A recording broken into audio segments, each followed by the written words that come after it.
到亞冠杯嘅附加賽咧，就係一場過嘅90分鐘分勝負，分唔到勝負就要加時。話加時都係分唔到勝負，就要互射12碼嘅啦。總之今日就會決出咗咧，就係其中一隊啊晉身去咧就亞冠杯分組賽嘅球隊，一係就係 FC 首爾，一係就係吉打嘅。我同大家評述呢場賽事有小弟劉信文喺度。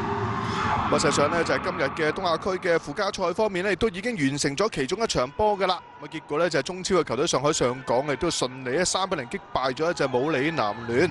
攞到咧就一個咧分組賽嘅席位先嘅。上海上港嗰邊咧就會被安排去到 H 組嘅賽事啦。到時候咧就將會大戰嗰個咧就係 FC 悉尼啦，橫濱水手咗就全北汽車嘅。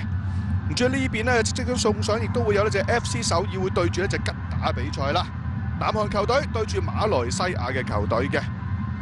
咁當然咧，香港嘅球迷亦都會咧就係漸漸熟悉咧就係吉打呢支球隊嘅啦。話晒咧就係早前啦，上個星期舉行嘅呢個第2圈後圍賽方面呢，先至一隻對完我哋咧就係港超嘅代表咧就和富大埔嘅。咁結果咧就係吉打憑住咧就係卓卓基比嘅連中3元啦，加埋夏顛嘅梅開2度，結果咧就5-1擊敗咗有陳文輝入波嘅和富大埔。咁所以都能夠咧就晉身到去咧就係今個晚上咧就係送俾各位球迷嘅呢一個咧就係附加賽賽事啦。立即嚟到咧就係首爾世界盃球場啊 ，FC 首爾嘅主場。咁到呢個球場咧就大家都會非常之熟悉㗎啦，尤其是02年嘅呢個咧就係日韓世界盃啦。呢個球場都舉辦咗咧就幾項咧非常之重要嘅賽事嘅。咁包括咗譬如就揭幕戰啦，塞內加爾1-0爆冷擊敗法國嗰場波咧，就係喺呢個球場嗰度咧就舉行㗎啦。嗰場波就帕巴迪奧普一戰定江山啊，協助呢個塞內加爾爆個冷門。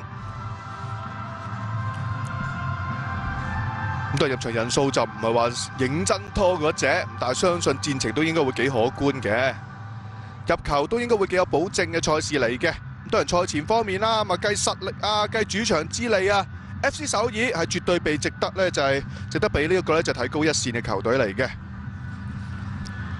咁但係論到咧就正式賽事方面啦 ，FC 首爾自從咧就上屆 K-League 聯賽咧就收咗 League 之後，一路都冇任何咧正式嘅賽事嘅啦。近排只能夠約戰其他唔同嘅球隊去 keep 翻好個狀態咁解啫。亦都試過拉大隊去過咧就係葡萄牙嗰度咧就係集訓啦，踢過幾場友誼賽啦，亦都對過咧就2支德甲同埋德乙嘅球隊嘅。對德甲嘅和夫斯堡啊打成咧就1-1平手，最後對住德乙嘅球隊咧就漢堡，亦都係踢成咧就1-1平手嘅。咁當然咧 FC 首爾咧就陣中亦都有升級戰將啦，朴主永將會咧就正選姿態上陣，就搭住咧就係朴東鎮嘅。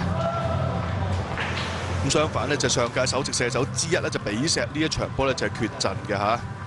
見到馬來西亞當然亦都有咧就 fans，特登咧就嚟到 FC 首爾呢邊嘅主場方面咧就支持佢哋嘅愛隊吉打嘅。咁吉打有冇得打咧？好快就會知道答案㗎啦。亦都有啲球迷咧就戴晒口罩嗰隻啊，當然大家就真係身體要緊啦。尤其是各位香港嘅球迷啦，如果出到街上面，最好都係戴翻個口罩保護下自己先啦。上屆 FC 首爾啦，亦都攞到咧就聯賽嘅季軍，所以亦都咧就得以直入去咧就今屆呢個亞冠杯嘅附加賽。咁當然就最多 fans 毫無疑問就會係朴主永啦。南韓嘅席位方面咧就3+1嘅，3支球隊係直入去分組賽，一隊咧就入去呢邊咧就附加賽嘅賽場。聯賽冠軍嘅全北汽車啦，亞軍嘅蔚山現代啦，仲有足總杯嘅冠軍球隊嘅水原南翼已經咧就直接進入咗呢個咧就係分組賽嘅賽事嘅啦。咁睇有冇機會湊夠咧就第4隊波，照計都好樂觀嘅。但係講南韓球隊嘅成績方面啦，上屆認真麻麻地嘅啫。雖然都有4支球隊咧就晉身到去咧就最後嘅分組賽階段，但係最終晉級就得2隊波嘅啫。咁最後2支晉到級嘅球隊方面咧，都係16強嘅時候咧就提前出咗局㗎啦。蔚山現代就2-4輸咗俾浦和紅鑽啦，全北汽車亦都互射12碼之下輸咗俾呢個上海上港。所以南韓嘅球迷方面啦，上屆亞冠杯就冇 happy 嘅啫。咁頭先都影住一版咧就吉打嘅球員啦。佢哋件波衫都非常之係鮮豔嘅顏色嘅，其實有少少似咧就緬恩斯 feel 嗰隻嘅。咁大家知啦，就緬恩斯啦，就每一年嘅狂歡節都會推出呢個特別版嘅波衫。咁頭先個設計就似緬恩斯啲狂歡節啲特別版波衫嘅設計啦，都係嗰幾隻色嘅，咪紅色啊、黃色啊、嘛白色等等，都係好鮮豔嘅顏色嚟嘅。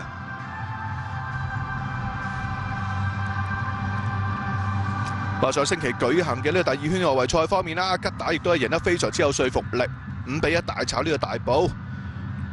咁啊，仲要咧就係上半場啦，卓卓基比已經整球窩里世界波先開紀錄嘅啦，一早階段開咗紀錄已經咧就係如魚得水嗰隻嘅啦。咁最終咧就係湊成一場5-1嘅大勝。但係呢一場波就一定難打好多嘅啦，一嚟就作客，二嚟對手亦都係勁咗好多嗰隻。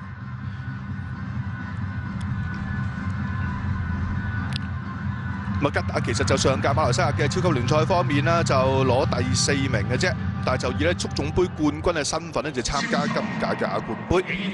馬來西亞嗰邊席位就叫1+1啦。咁聯賽冠軍係柔佛就直接晉身去呢個分組賽嘅。咁但係吉打就以為咧就第2圈打起。如果今日爆冷成功咧，將會有2支馬來西亞球隊可以入到去分組賽嘅啦。咁當然啦，就晉級嘅一方啦，將會咧就編入去亞冠杯 E 組嗰邊嘅。咁 E 組咧就得2隊波咧就係 confirm 咗嘅啫，就係北京國安同埋咧就係泰國嗰邊嘅清萊聯。仲有2支球隊啦，一隊就係今日呢一場波嘅勝方啦，咁另一隊就係6賭6個對住墨爾本勝利嗰邊嘅勝利嘅一方啊。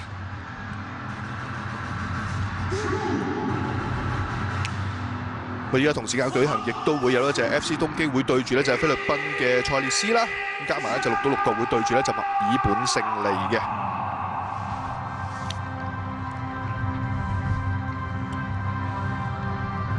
姍姍來遲喎，一眾嘅球員應該都差唔多可以咧就進入去球場入面嘅啦。呢度係首爾世界盃球場。02世界盃嗰陣啦，除咗話舉行過揭幕戰塞內加爾擊敗法國嘅比賽之外啊，另外就土耳其3-0擊敗中國隊啦。咁仲有4強啦，德國1球波險勝東道主南韓嘅賽事都喺呢個球場上演嘅。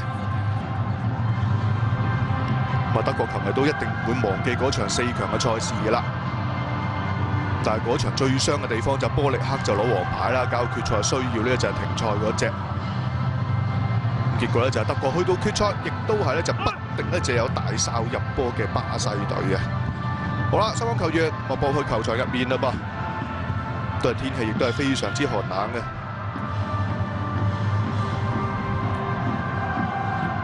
今日喺南韓首爾嗰邊嘅氣温方面咧係0度去到11度。咁啊，而家呢一刻就大概係攝氏8度左右嘅。雙方球亦都係先禮後兵先嘅啦。留意住咧，就吉打呢一場波都換咗門將嘅。咁啊，正選門將咧就係伊夫和特咧就係缺陣嘅，咁啊用咗55號嘅沙利把守呢個獨木關。事不宜遲啦，咁啊立即送上就係雙方嘅正選名單先啊。咁 FC 首爾方面啦，門將就有1號嘅柳湘芬響度，咁後防有呢個2號嘅黃賢秀啦，4號嘅金南春啦，另外都有6號嘅金珠成響度嘅。咁啊，中場方面就5號嘅奧斯曼啦，14號金漢基，27號亦都有高光敏，16號朱世忠，9號咧就阿里巴耶夫。咁啊，前面咧就2個阿朴響度啦，就係朴主永搭住咧就係朴東鎮啊。朴主永係10號波衫，朴東鎮就50號大冧嘅。吉打方面啦，門將55號嘅沙利響度啦，咁後防有15號嘅列沙啦，17號艾芬，36號咧就係利蘭艾維斯，咁啊14號都有阿里夫響度嘅。咁啊，中場方面都有93號嘅拿沙利啦，6號啊魯利，27號梅開二度啊，上個禮拜嘅入球功臣之一咧就夏甸，仲有就7號嘅巴杜奧嘅。兩位戰題都係2位外援人物啦，咁啊10號嘅卓卓基比啦，搭住咧就9號嘅舒文嘅。龍珠響度咯，吹龍珠啊！咁香港球迷絕對唔會對佢有任何嘅陌生嘅情況㗎啦，尤其是資深啲嘅球迷啊。咁啊早年都嚟過香港睇一啲嘅賽事，包括皇朝杯嗰啲啦。咁呢邊亦都咧就吉打教練咧就艾迪沙連響度啊，42歲嘅教練，本身係新加坡人嚟嘅噃。咁啊球年代亦都效力咧就內政聯嘅中場球員，咁之前亦都執教過咧就係新加坡嘅球隊內政聯嘅。咁啊之後先至咧就過到嚟馬來西亞呢邊揾食咁解啫。冇錯，未開波之前，振奮下士氣先啦。呢邊亦都影住咧就靈魂人物朴主永，係咁咧就教下路先啊，或者鼓勵下士氣先啦。10號仔卓卓基比，咁啊背脊係寫住卓卓個名啦。呢邊到93號大冧把球咧就拿沙利啦。拿沙利咧就瑞典出世，但係而家係屬於菲律賓大國腳嘅球員嚟嘅。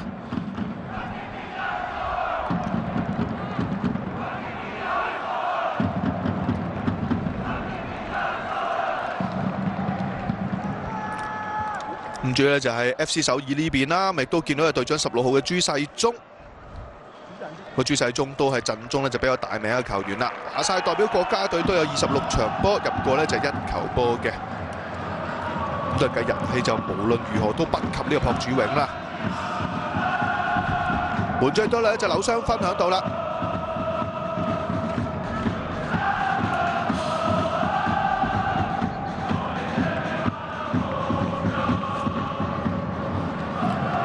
好啦，2020年啊亞冠杯附加賽超級大戰一觸即發啦喎！南韓嘅球會 FC 首爾主場擺下擂台，迎戰呢就馬來西亞球會吉打嘅賽事。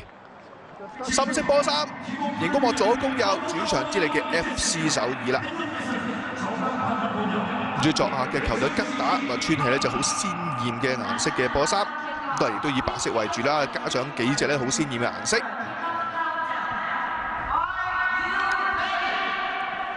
經過埋附加賽賽事之後啦，咁啊所有分組賽嘅隊伍亦都係一目了然嘅啦。繼續倒數，3、2、1，開波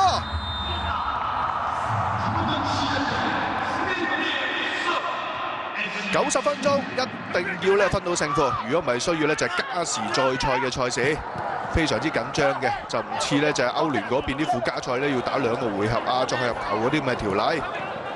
呢邊就好簡單啦，一場過，無疑問啦。FC 首爾應該佔有大部分嘅攻勢㗎，因為實力就應該係明顯喺對手之上嘅。但係呢個右路嘅傳中波就冇乜大嘅作用。再影住一隻龍珠哥哥先啦，崔龍珠啊！咁以往曾經代表南韓國家隊上陣69場波，入咗27球嘅。咁喺06年咧掛靴之前啦，當時崔龍珠所效力嘅球隊正正就係而家佢執教緊嘅 FC 首爾啦。咁其實咧就龍珠亦都已經係第2次咧就執教 FC 首爾啦。咁啊之前12到16年期間都係咧隻 FC 首爾嘅教頭，咁啊代表作就帶領過球隊入過去13年亞冠杯嘅決賽嘅。可惜最終咧就不敵呢個咧就廣州恒大，咁最輸作客入球啫。當時就好啦，左個位置再掛高波埋先 ，set 到破中陣呢邊車身冚埋去彈地波，哎呀可惜冇用啊！嚟自朴主永嘅起腳。冚得唔係太硬啊，咁啊過唔到對手嘅門將咧就沙利先啦。沙利咧就係上場對大埔嘅賽事係擺後備嘅。呢場波取代咧就係缺陣嘅球員咧就係伊夫和達，打彈地啦，威脅性不是太大嘅。啊本身都應該未必中籠添嘅，咁但安全起見都係寧願咧就俾翻個角球你先。我喺右邊手睇搞法先啦，繼續到咧就係首爾嘅攻勢。角球扯埋遠處，對面解為太 Q 啊！呢邊再俾埋去再頂，波得得唔得啊？搞你唔掂先啊！咁見到咧就黃賢秀都殺埋上嚟啊！呢個球都係中堅大將啦。咁呢下後場就絕對冇越位嘅。但留意喎，三口照前之下，門將都封得到㗎啦，差唔多。再少少避忌之係要踢高啲個波。呢邊咧就黃賢秀啦。其實就係 FC 首爾通常打一個咧就3-5-2嘅陣式嘅，一般都係打3中堅。咁黃賢秀就一個咧就必然係正選人物嚟嘅，咁爭在身旁搭邊2位嘅拍檔咁解啫。今日身旁拍檔就有4號嘅金南春同埋6號嘅金珠成響度嘅。上屆響個後防線方面啦，其實都不時會換下人啦，咪都會用過平24號嘅鄭遠哲啦，3號嘅李鴻禧啦。甚至乎會氹呢個咧防守中場奧斯馬落嚟都有啊！但無論點調都好啦，咁2號黃賢秀都係一個咧就必然嘅正選分子。咁今日奧斯馬就打翻個咧就防守中場位置先啦，3-5-2中間個位置。另外嘅中場嘅拍檔亦都有14號金漢基啦，27號嘅高光文啦，咁啊仲有就16號嘅朱世忠，仲有就9號嘅阿里巴耶夫啊。咁兩位箭頭就朴主永啊，搭住呢個咧就朴東鎮。亦都可以留意下咧，就阿里巴耶夫嘅發揮啦。呢個烏茲別克國家隊嘅進攻主力球員啊，協助烏茲別克咧暫時喺世界盃嘅圍賽方面咧就排喺榜首位置啊，力壓住咧踢少一場波，但係少1分嘅沙特阿拉伯。回翻轉頭先啦，再撳華尼治咧就對咗朱世忠嘅助攻先啊，可惜呢下都係唔能夠成功。阿里夫咁啊送個長波上嚟，呢邊一踢轉唔到身先喎，都係吉打嘅一批箭頭人物咧，都係外援球員嚟嘅，都係非洲人。9號嘅舒文啦，搭住10號嘅卓卓基比。咁啊舒文就利比利亞前鋒啦，至於卓卓基比就科特迪瓦前鋒。呢邊係10號卓卓基比啦。咁啊之前對大埔連中3樣認真犀利啦，尤其是第一球嗰下窩利世界嘅波，完全冇得救嗰隻嘅。之後都藉住咧就對手有啲犯錯啦，咁啊最終啊湊成一場5-1嘅大勝。咁啊今屆個前線上面咧吉打都換晒人嘅啦，都係喺啲外援名額上面嘅調動嚟嘅。咁啊今屆簽入咗卓卓基比啦，亦都簽入咗舒文啦，但係同時間亦都放走咗咧就2名咧就進攻嘅外援球員，包括咗包文同埋就法蘭道洛迪古斯啊。輪到咧就左手邊嘅一次角球先啦，又係見到就朴主永負責搞啊，好波之人，右腳鋸翻埋先，哎呀門將啱晒㗎，再壓埋佢，報多下轉身都係搞你唔掂喎。咁啊先射波埋去就應該阿里巴耶夫嚟啊，然之後門前仲有隊友咧就轉身補一腳埋去。馬里巴耶夫通常啲進攻角球佢就唔會入去禁區入面，佢就喺個禁區頂嗰啲位置捕捉一啲 second chance。呢邊都影咗一隻6號嘅後防球員咧，就係金珠成先啦。咁似乎頭先轉身補一腳就係佢啦。咁啊金珠成亦都咧就係舊年嘅世青杯嘅國腳嚟嘅。咁當然上年嘅世青杯方面啦，南韓亦都攞到好好成績啦，入到去最後嘅決賽。可惜決賽就1-3不敵呢個咧就烏克蘭嘅。咁但係佢啱啱舉行完嘅 U23亞洲杯嘅比賽方面咧，南韓就順利啦，咁啊喺呢個決賽搞掂咗沙特阿拉伯，攞到一個嘅冠軍。睇翻頭先啦，就轉身冚埋就的而且確嚟自金珠城嘅19歲年輕中堅守衞啦。咁啊上年先至由青年軍提升上嚟嘅啫。咁啊上屆佢響聯賽咧就夾埋上停咗10場波，就唔算話特別多嘅。好啦，又係你朴主永擺住一骨照你先啊，省場改變方向，再嚟。一 set 再 set， 搞你唔掂啊！過唔到咧就阿里夫，呢邊俾翻佢嚟左位置先啦。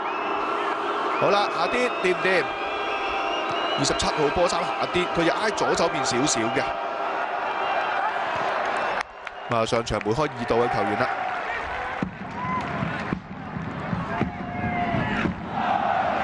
今日正選方面啦，咁啊吉打比起對住大埔嗰場波，其實就變到唔係太多嘅啫。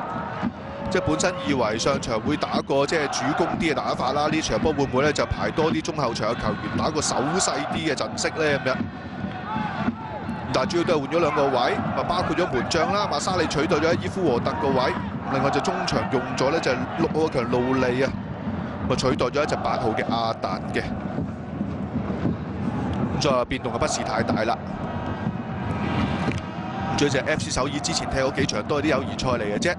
所以參考價值就未算話特別高嗰隻，但係只得限度對住一啲歐洲嘅球隊方面啦，咁啊對和夫斯堡啊、對漢堡都係打成平手，另外對住咧就係塞維迪，亦都係緊輸咧就係1-2嘅啫。咁啊只得到幾場賽事都係咧就有波入嗰隻嘅。左手邊搞法先啊，諗住一個咧就 cut 翻橫，唔成功先啦。咁呢邊咧就6號嘅金珠城啊。佢係打一個左中堅位置㗎，咁所以就兩邊中堅亦都會咧就係相對上會多啲殺上嚟幫手嘅機會。14號金漢基都喺度啦，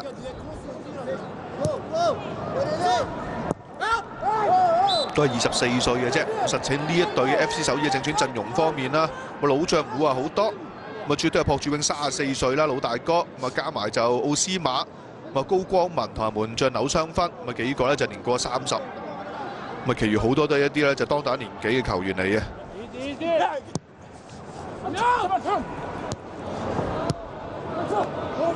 好啦，後面再鬥翻上嚟啊，拿沙利冇用，冇問題喎。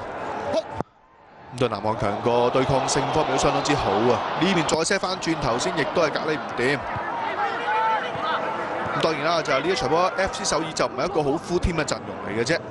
咁啊，上屆就聯賽有2個並列首席射手都入咗10球波嘅球員，一個係朴主永，今日有正選啦，但係另一個強就蔡依華前鋒比石咧就缺陣嘅。另外其實就季前咧就首爾亦都係簽入咗舊將阿祖安奴翻嚟。但係呢場波都係咧就係不在陣中，正選後備都係冇份嘅。作到埋去啊，冇用先啊！今次輪到咧就另一個阿朴啦，朴東鎮啊，25歲嘅中鋒球員。咁啊，上屆聯賽都入咗6球波啊，都係球隊咧就係入波相對上比較多啲嘅球員之一。頭先講到咧，就 FC 首爾就啱啱簽入翻一隻阿祖安奴嘅，阿祖安奴以往亦都曾經屬於呢隻 FC 首爾一個咧就好重心嘅前鋒球員。但係舊年7月份離開全北汽車之後，就一路冇班落啦。今屆以自由身嘅身份咧就回巢嘅。阿祖安奴代表作就16年亞冠杯就攞過神射手啊！咁啊，當屆其實就首爾都入到去最後嘅4強階段嘅。再以往 FC 首爾都有一啲佳作㗎，喺呢一項嘅賽事方面，咁都係最勁嗰屆咧就係13年攞過亞軍啦。咁啊，總比數3比3打和廣州恒大，但係就輸咗呢個作客入球，最終係屈居亞軍。另外就14同埋16年咧都入過去最後嘅4強嘅，但係就14年4強輸咗俾西悉尼流浪者啦。16年嘅4強啊輸翻俾自己友啦，就輸俾呢啲全北汽車。但係對上2屆都無緣呢個亞冠杯嘅啦，又頂贏你啊！冇乜力水呢啲波，即係途程比較遠少少。就算朴主永頂贏都好難威脅到呢邊門將就沙利先啦。升啊升贏晒啊！但除非真係好刁轉呢個角度，否則都好難搞呢啲波。阿朴主永到不經不覺嚟到34歲嘅年紀。咁當然以往亦都響咧就歐洲外流過啦，有成功亦都有唔好成功嘅日子啦。咁啊響摩納哥真係睇得幾好啊，真係。但係去到阿仙奴就冇乜機會上陣，一係被愛遮，一係啊齋坐，佢淨係踢咗1場英超嘅啫，幫阿仙奴。咁啊中途啊去過切爾達啊、屈福特等等球隊啦。依家又翻嚟保護咧，就係 FC 首爾先啦。佢之前就係響 FC 首爾咧就出道嘅，哇！呢日都想收啊，臨尾開頭係硬個功夫腳上去，其實臨尾都盡量收翻嘅。佢呢邊咧就27號嘅強咧夏甸喺度啦。夏甸全名就夏甸艾斯文啦。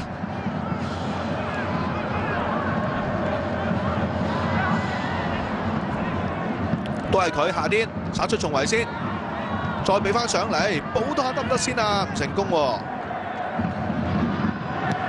呢邊快步都不翻走啊！嚟自阿里夫嘅解圍。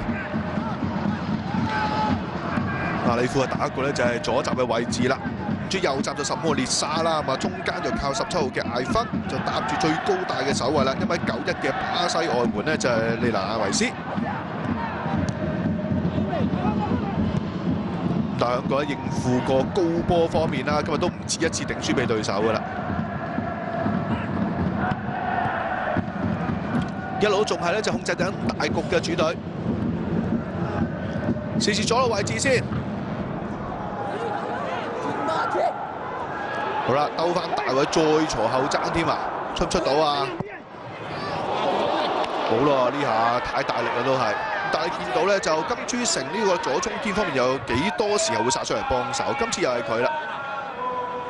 咁反而金漢基有陣時會 cut 翻中間，咪讓翻個左路嗰個嘅路軌方面咧，俾左中堅金珠城咧就 overlap 上嚟幫手。話小心趌腳喎呢下，咁就吹翻咧就中間呢邊有球員犯規先啦。咁就係主隊啦，有球員咧就撳住咗對手，咪撳住咗呢邊咧就9號嘅舒文嘅。舒文就係上屆馬來西亞嘅聯賽神射手嚟啊，但係上屆佢唔係踢吉打喎，上屆踢雪蘭莪嘅喎。咁啊，幫住流俄入咗14球波啦。咁今屆咧就轉頭過嚟呢邊吉打幫手。咁啊，吉打都希望盡力而戰啦，希望搏一搏個亞冠杯分組賽嘅席位啊。聯賽就唔算話非常好成績，但係上屆杯賽佢哋係幾好嘅，唔除話足總杯攞冠軍。另外就馬來西亞杯都攞到個亞軍嘅，即係2項杯賽都入到去最後嘅決賽嘅。咁所以佢哋嘅隊長啦，7號巴杜奧都話：，球隊踢杯賽幾好嘅喎。加上呢一場波就叫 underdog 啦，就叫被睇低一線嘅球隊。冇乜壓力啊，冇乜負擔之下，可能會更加對於球隊嚟講係有利嘅。呢邊轉身去唔到先啦，見到隻舒文。亦都係利比里亞嘅國腳嚟嘅。10月份嘅非洲國家杯外圍賽啦，1-0擊敗乍得嘅時候，都曾經咧憑住佢入波1-0江山。咁都係利比里亞啦，以往亦都曾經出現過球王啦，而家亦都係總統啦，就韋亞。但係有趣嘅地方，利比里亞總統個仔仔咧就美國籍嘅。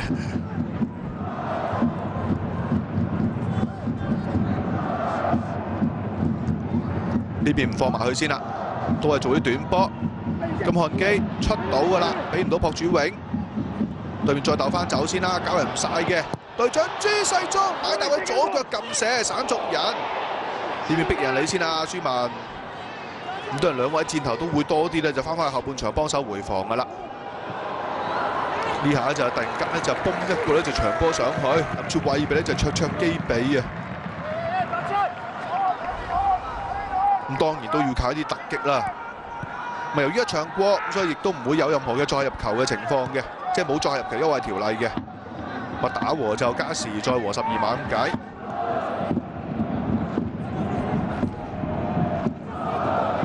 話賽制同我哋睇開嘅歐聯啊、歐霸嗰啲都有幾多嘅唔同啊！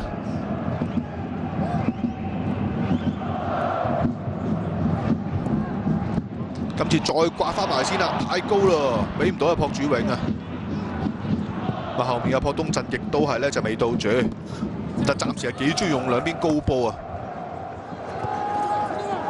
咁上翻吉打就前場唔會好多人手噶啦，所以都係要快啊！盡快將個波咧就送個長波上去，喂俾箭頭人物去哨，搏到波，搏唔到就翻返自己崗位嗰隻，都冇乜其他嘢可以做噶啦。好嘢拖到出嚟，有冇機會啊？朴東鎮唔得咯，對面咧就死壓住個身位先啊！益晒一隻出型門將沙里。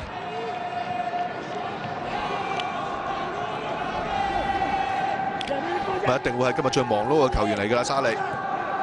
咁呢下出嚟都快嘅，加上咧就係隊友都要幫手咧，就頂翻住個身位先，擋翻住對面一朴東鎮嘅去路先。黃彥修 set 翻轉頭先啦，門將亦都有一隻扭傷分喺度啊！咁3年亞冠杯決賽啦，其實扭傷分當時已經係屬於呢隻 FC 首爾嘅球員嚟㗎啦，但係當時就打後備啫，正選門將仲係金龍大嘅。咁嗰陣都有幾多打比較熟悉嘅球員啦，包括車斗利啦。哎呀，好射！呢下都驚啊！右路位置一個傳中波啦，我呢下咧就吉打佢解圍之下有少少撞翻轉頭啊！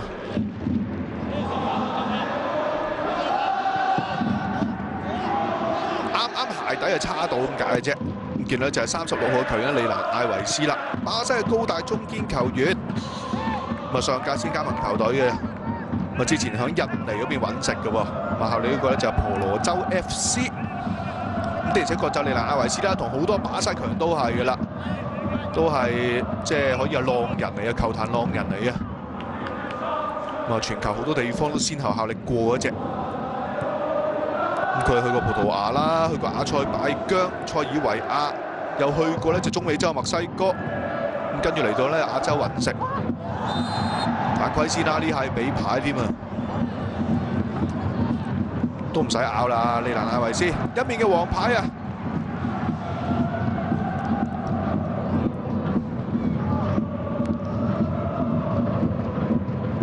小心啲喎，咁快個主力手啊已經領牌在身，咁對面諗住爆你㗎啦，見到呢個咧就金漢基。好佢都諗住跳起避過你㗎啦，但係大髀已經炒埋嚟啦，少少炒芥蘭式嘅一次嘅犯規，侵犯咗對面嘅14號仔咧就金漢基先啊。咁金漢基就17年大學畢業之後就一路都係效力緊呢隻 FC 首爾。咁今屆咧就首爾亦都就填補咗唔少新血啦，其中就好多啲新鮮感十足嘅名字都係啱啱大學畢業嘅啫。但今日就正選就全部冇份嘅。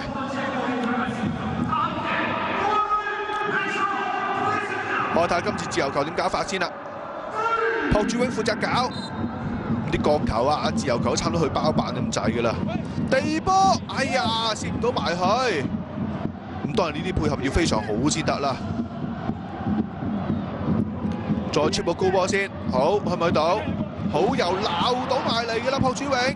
最終亦都俾對面呢就下啲快步咧就不翻走啊！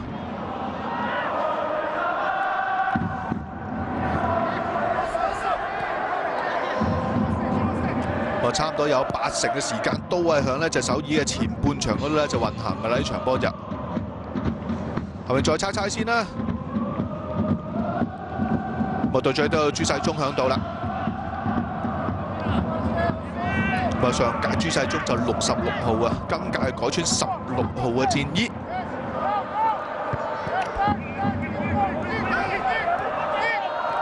夏天又去啦喎，一個對兩個得翻停先啦，唔使急嘅呢波。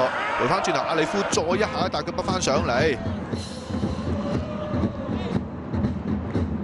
咁都係兩位前線強嘅走位配合啦，同埋隊友個長傳質素都好緊要啦，今日。即係可能全場係搏1至2次呢啲咁嘅餐事嘅啫，同埋盡量要將個失球時間咧就壓到最後。朱世忠，今日除咗話前線冇阿佐龍同埋比石之外啦，其實就另外中前場仲有鄭元俊啊、麥趙英旭呢啲都係缺陣嘅，高堯韓都係。朴柱永。3號圍住佢啊，回翻轉頭左腳 curse 啊，搞你唔掂先啊！嚟自奧斯馬嘅起腳，嘅西班牙嘅防守中場球員啊，諗住係陰濕少少啦嚇，腳肚磕過咧就係死角波。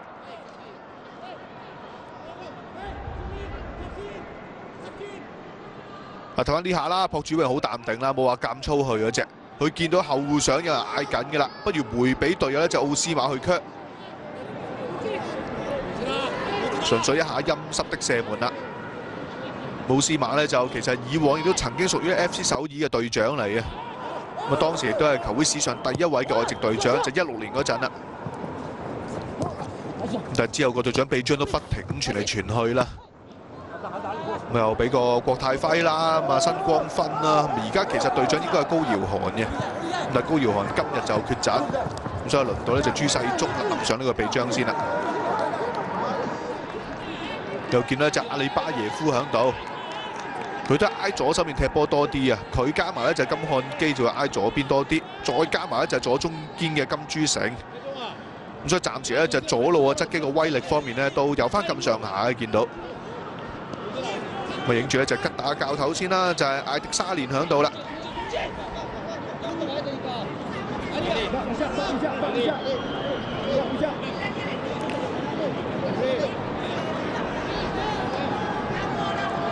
今屆就 FC 首爾啦，主要就自由身嘅身份簽翻咧就係阿佐安奴翻嚟，另外由仁川聯就買咗咧就係金振野啦，全南天龍嗰邊亦都簽咗咧就係韓贊希翻嚟嘅，但另外幾位新加盟球員都係啱啱咧就大學畢業，都係生力軍嚟嘅啫。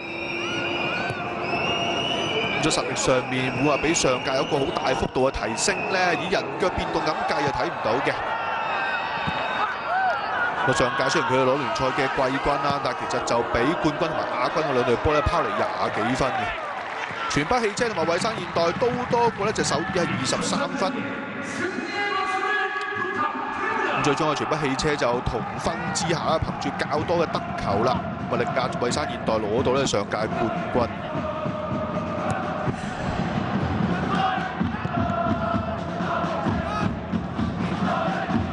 對分組賽抽籤就基本上已經全部係搞掂晒嘅啦，咁所所以咧就附加賽嗰啲晉級者嗰條線，咁啊褪入去邊一組，亦都已經咧就編排好晒。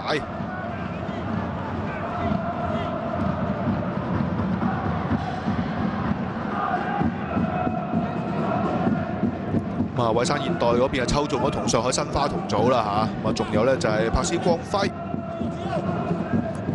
咁水原藍亦就要同神戶勝利船啊、廣州恒大同埋馬來西亞嘅聯賽冠軍球隊咧就柔佛咧就正面交鋒嘅。全北汽車嘅對手就有橫濱水手啦，頭先贏波啊上海上港啦，仲有就係 FC 悉尼。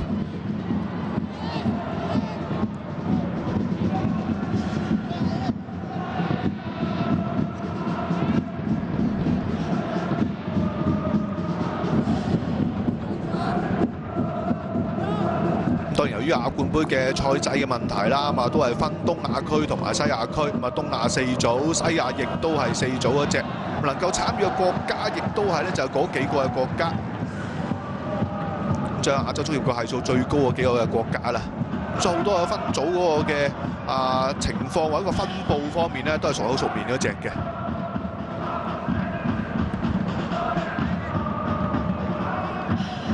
最上屆決賽最終係沙特阿拉伯啦，就希拉爾擊敗咗咧就係浦和紅鑽。呢邊鬧翻轉頭先㗎啦，金漢基亦都係唔去住，中間再猜做翻個咧就4個短傳入審。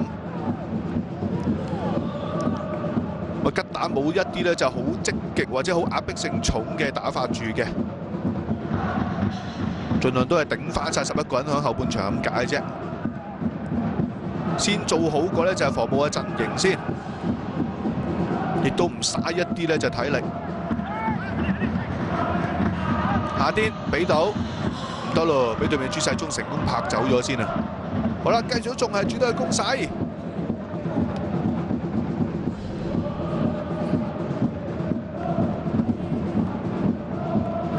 金漢基。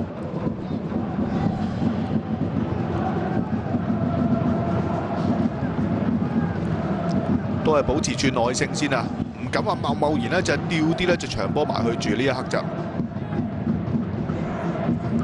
尤其是上半場啦，下半場當呢個咧吉打個體能如果有啲下降嘅情況咧，可能會打得積極少少嘅主隊就，到時都係一啲博取嘅時間啦。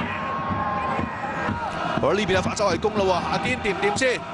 前面得翻2個咧就係非洲嘅球員喺度嘅啫，照你先啊！舒文嘅起腳，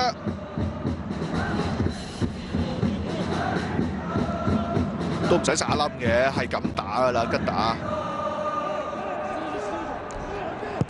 唔會搞好多咧就複雜嘢噶啦。咁啊，前場好多時參與攻勢，可能都係2、3個球員嗰隻嘅啫，一拖上見到龍門框嚼咗先算嘅啦。橫掂就上場波都係憑球世界波先開紀錄。今日都係要搏下一啲咧神來之筆嘅，咁但係機會就一定會遠遠少過咧就係上場都要大步嘅時候㗎啦。呢邊收口照翻落嚟先，唔出住喎，出翻轉頭先啊！見到就係高光文亦都響度，對住朱世忠，再嚟啦金漢基，我對住對面嘅右閘咧就裂晒，哎呀有冇事？球就吹罰咗先喎。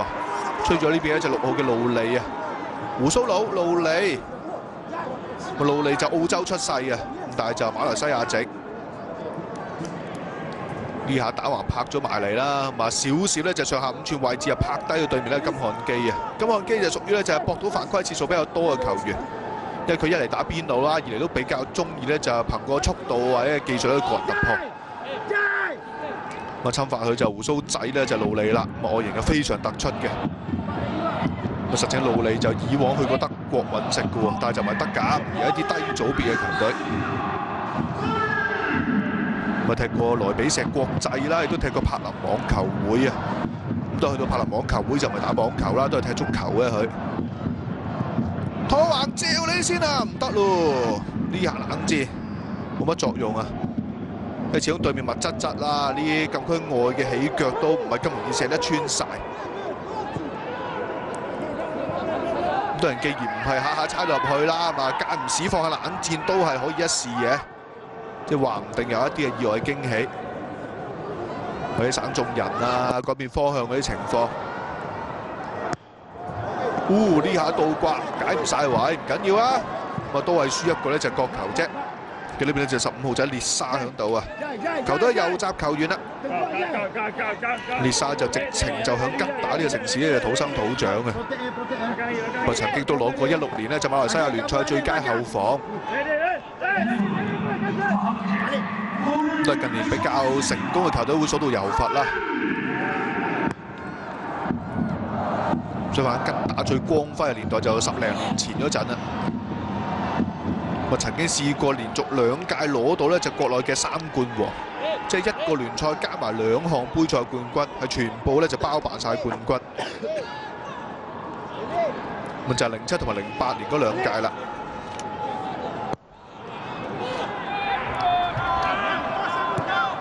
咁當時亦都參與過一啲亞協嘅分組賽啦，亦都對過我哋呢隻香港嘅代表嘅。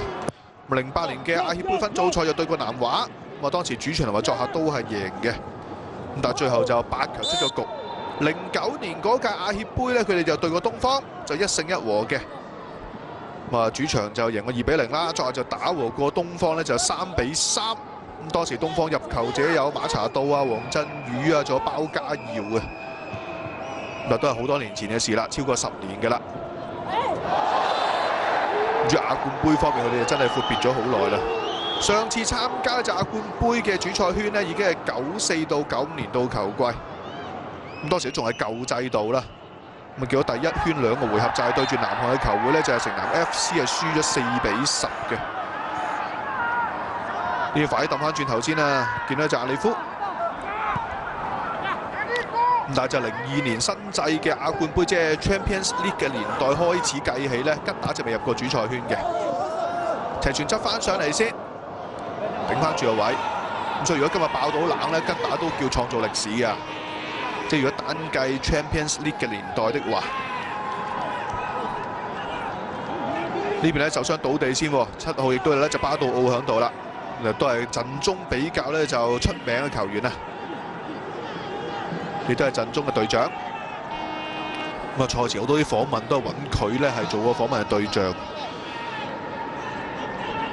咁佢就無論如何啦，呢個場波都係一個好寶貴經驗嚟嘅，對於球隊嚟講。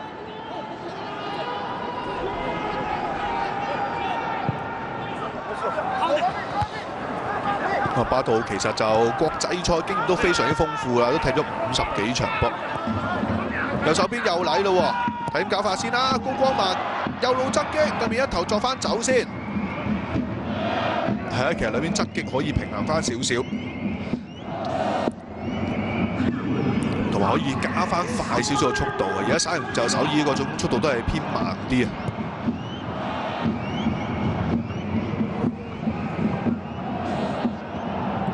累唔累到先？好啦，今次去到射埋粒靚，哇！爭啲搞掂你啊！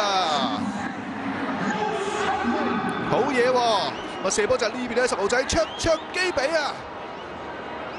整球粒射靚波，綽有餘啊！對佢嚟講，跑埋線入夠啦，其實都但門咗好嘢啦嚇。雖然突出咗2步，但都翻步翻得切嘅，亦都緊摁到。有陣時驚啲球員啊嘛，啲門將向後突嘅時候未必摁得切。冇問題啊，有驚無險啦！呢邊咧就門將扭傷分啊！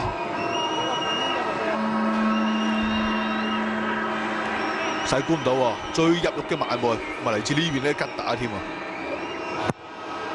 國球搞法先，再作埋去啊，得啦！對面一頭作走，轉身去埋㗎，朱世忠望望隊友嘅走位先，最終嘅選擇都係慢少少，再北翻上嚟，好啦，去唔去到？3個打6、7個嗰隻添啊！唉，冇啦，隊友都唔係咁走法，你又放嗰個底線位。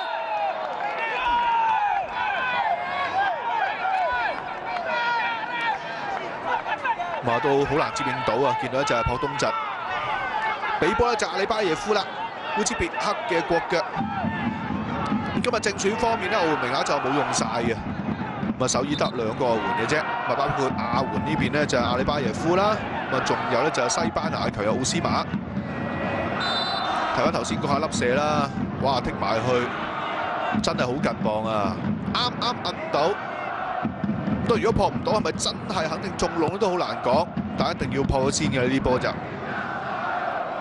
咁喺94身高啊，扭雙分，門將都相當之唔錯嘅身高啦，以亞洲球員嚟講，咪叫好好添啊，直情係。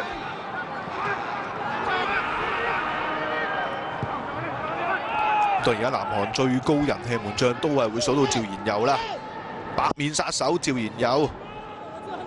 但扭雙分以往都有啲代表作，譬如14年嘅時候啦，亞冠杯佢就8強，話正選對住浦項製鐵咧，試過救3球12碼。咁當時互射12碼之下咧，就能夠3-0咧就淨勝對手，好少見嘅，即係互射12碼有一方係0入球的話，朱世忠拿翻埋先。呢邊應該就冇心回傳嘅，所以可以接嘅呢啲波就。門將沙利大腳筆上嚟先㗎啦，都係把握呢啲時間啦。我兩個非洲兵就報咗喺前場，就係報呢啲機會啦。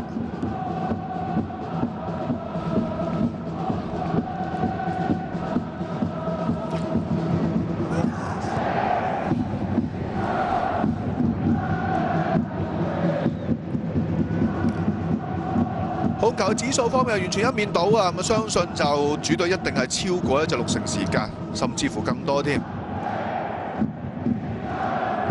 但攞到呢啲一方面嘅優勢就冇乜大作用嘅啫喎。朱世忠再分邊線位置，呢邊都有高光文。留咗之下咧就係見到咧就朴東鎮啦，再猜話唔成功。哎呀，對面搞又搞唔晒喎又。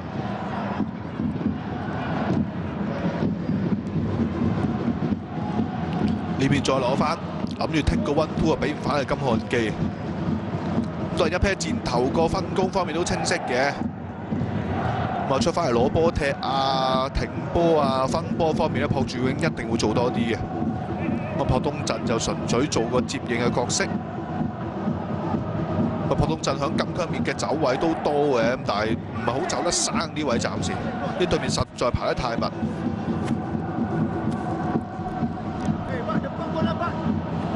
控制到戰局，但效率就一般啫，主隊。哎呀，吹罰先啊！利蘭亞維斯投訴對手起爭添喎。誒點啊？黃牌啊？黃牌俾邊個啊？利蘭亞維斯有牌喎，本身佢本身有牌嘅喎，係咯。唉，咁啊出事啦！2位一紅被逐離場添喎，利蘭亞維斯。咁啊大件事啦，吉打一路都冇乜大問題，防守上面。但係而家突然間打死一個，仲要打死一個最高大嘅後防中堅大將，後防制空力最強嘅一個球員。咁啊真係大件事啦！佢失去重心之後攞手拍波嘛，12碼全餐添喎應該。佢投訴話應該俾對手侵犯咗佢，但係球證認為首一球冇犯規不特止，仲要係呢邊呢就揾隻手去突擊啊！真係另類嘅揾手突擊啦！咁樣2位紅被逐離場，蓄意手球，10人應接，吉打大件事，大件事啦！今次真係。其實一路咧就係首爾嘅攻勢方面咧，唔係真係認真到肉嘅啫，因為都係隔靴搔癢啊，啱下痕嗰隻嘅啫。但係突然間打少一個，唉，仲要整球12碼，咁成個劇本又唔同晒咯喎已經。不過頭先就睇翻重播啦嘛，首爾強個犯規又唔係真係認真明顯嘅啫。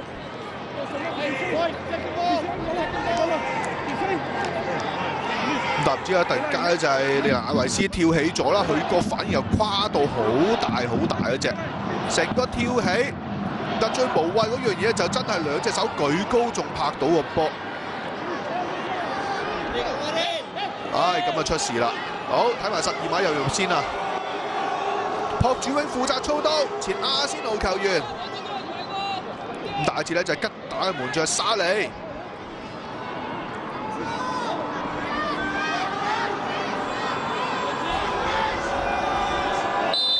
上場38分鐘，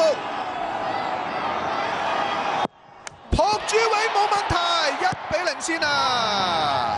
哇，都幾經辛苦啊，幾經辛苦啦，比想象中踢得吃力好多呢場波，其實首爾。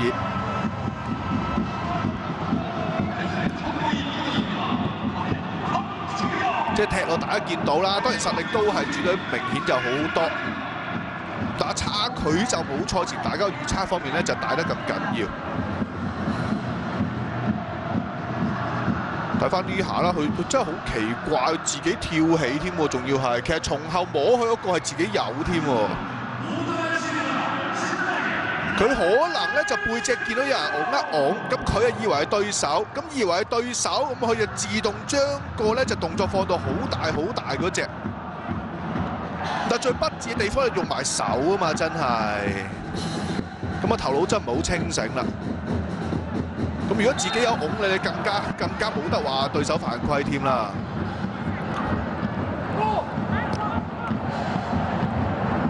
好啦，恭喜晒一隻 FC 首爾先啊！朴主永嘅入波，12碼操刀得手，1-0領先。咁啊，上屆聯賽啦，響 K 除咗貢獻10個入波之外啦，朴主永仲貢獻7個助攻嘅，數字仍然好亮麗喎。再嚟嗱，而家更加放心掟到啲高波，當然就今次輪到咧就朴東鎮啦。對面冇咗個大插就梗係整多啲高波俾你彈彈啊！咁呢下算係頂得唔錯啊！始終人前波後，摁翻轉頭再作翻落地下嘅。係啦，要填翻個後防先啦，第一件事。咦？咁啊，蘇卡利入嚟喎呢個時候，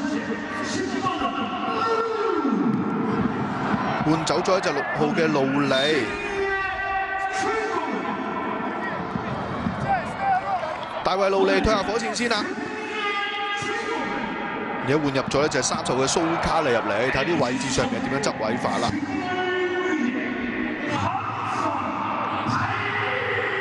嘛，直接打翻個中堅位喎，見到蘇卡利就。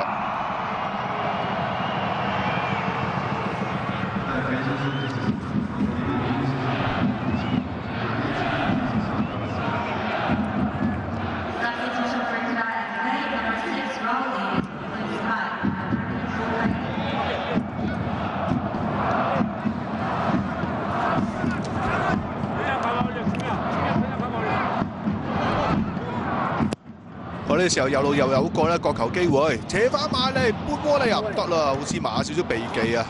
咁但係呢邊解話又解唔晒，再嚟多一次啦，左級右級，哎呀仲去到啊！呢邊咧就阿里巴耶夫嚟嘅，接到埋批到好嘢，門將救到，好啦，再 ban 死你啊，都係搞你唔掂，哇沙利都好嘢啊，真係左飛右撲，諸世中嘅陰射。哇！算係咁啊，沙利唔係佢就我諗好快已經落後到0-2添啦。因為自從打多棍之後，你見咧就係首爾其實好放心送啲傳中波啊，掟啲高波埋去。咁所以無論咧就係朴東鎮啊或者其他球員方面啦，喺個高空嘅威脅性一定會大大增強㗎啦。咁所以而家就換咗蘇卡利入嚟咧，就頂住個中堅嘅位置先。咁蘇卡利就屬於咧就吉打叫做身形比較高大嗰啲球員嚟嘅啦。換個1.86米嘅強入嚟搏一搏，試一試。咁抽起咗中場路利。但我驚下半場點樣頂落去咧？咁搞法。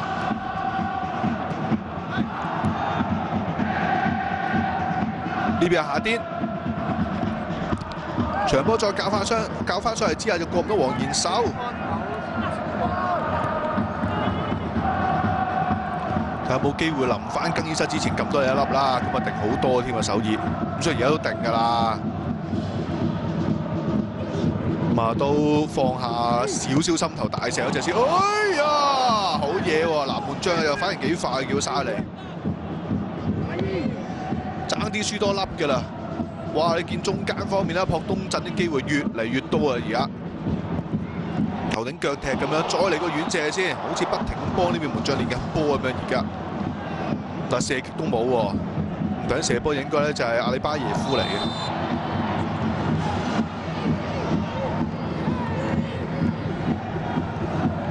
影住你先啊，沙利！哇！呢下算係咁啊，打橫插埋去就攞唔晒個優勢。其實呢個朴東鎮，但仍然咧就拐腳撞到埋去，之後就輪到呢名都鳴槍嘅遠射啦，阿里巴耶夫。但無論係即係啲鳴槍定係啲暗箭都好啦嚇，全部防得住喎，淨係一球12碼就落後咁解啫。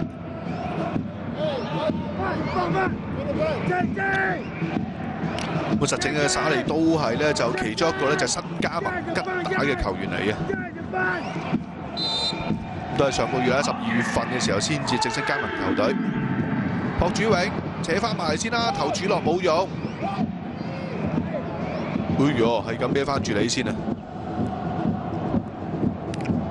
咁朴主永個技術係非常之好嘅。再戳翻埋嚟，哎呀，後掌片上去，但當然啦，喺歐洲球壇能否長期立足同埋成功度咧，仲要睇埋個身體質素。呢邊插唔到埋去，搞掂埋，又係過唔到沙利喎，真係完全沙利嘅表演時間嚟喎，上半場。好啦，反手為攻先㗎啦，呢邊得翻停，卓基比閃咗響度，兜翻轉頭都失敗埋添啊！上半場差唔多打晒嗰隻㗎啦，咁都係 FC 首爾啦，就可能有部分球都未係好 fit 嘅，始終有啲季初病啦。你話正式南韓聯賽開年就2月底先開添嘅，咁所以到真係停止咗一啲咧具競爭性意味嘅賽事都好大段時間㗎啦，佢哋。將個狀態個無聲方面未必及得吉打唔好，即係吉打只得落嚟到第2場波啦。雖然馬來西亞聯賽都係2月底先至咧就係開年，補時2分鐘啦。佢頭先啲黃牌事件啊、12碼事件嗰啲，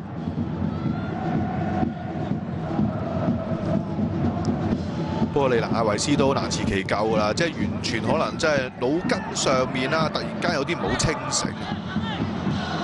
即係下意識嘅反應嚟，佢見後面好似有2隻手咁樣，突然間係一擁一擁，咁佢又順勢好誇大動作，仲要手球。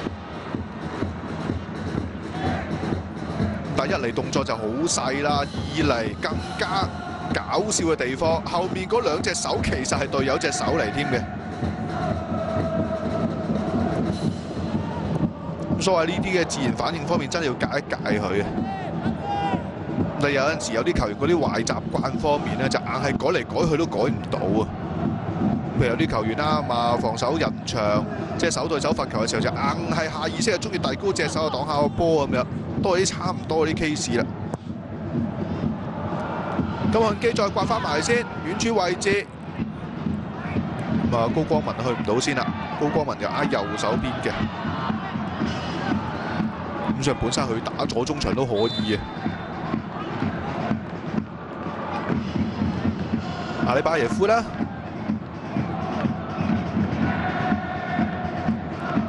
，1比1打和德乙球會啦，漢堡嗰場賽事就係阿里巴耶夫為球隊咧就入波，就攀成平手啊！助攻俾佢咧就朴主永啦。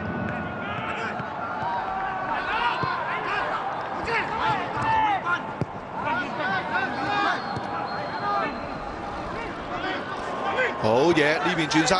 去埋添喎，掂唔掂啊？拿沙利俾翻上嚟先啦，狗仔都有舒文響度，打翻生呢個波，中間再兜一兜轉身，係咁揾人俾㗎啦。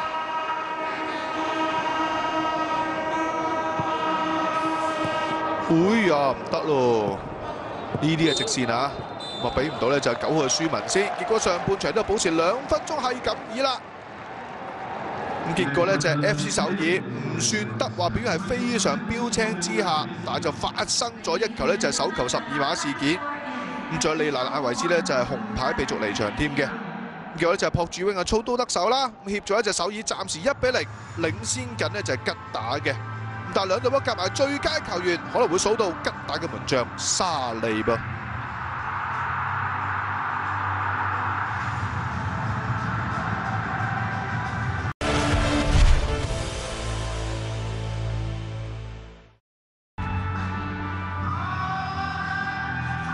好啦，即嚟翻現場先啦喎 ！FC 首爾嘅主場首爾世界盃球場啊，暫時主隊咧憑住朴主永啦升級戰將嘅12碼入球，1-0領先嘅馬來西亞嘅上屆足總杯冠軍球隊咧就係吉打嘅。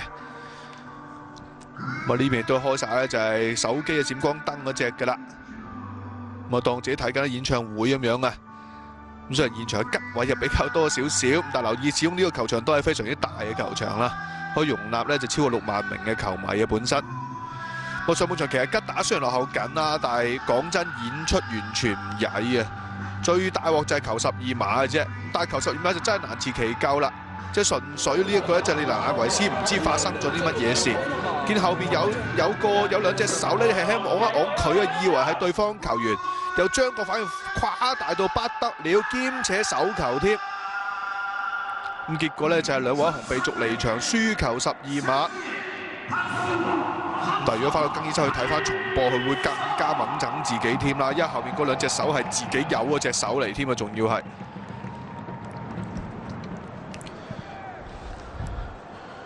咁啊，本身0-0嘅時候咧，一路吉打防守問題不算話太大，即係就算咧就係主隊有啲頭槌攻門都好啦，都係途程比較遠啊，威脅性麻麻地嗰啲嘅一啲嘅攻門嚟嘅。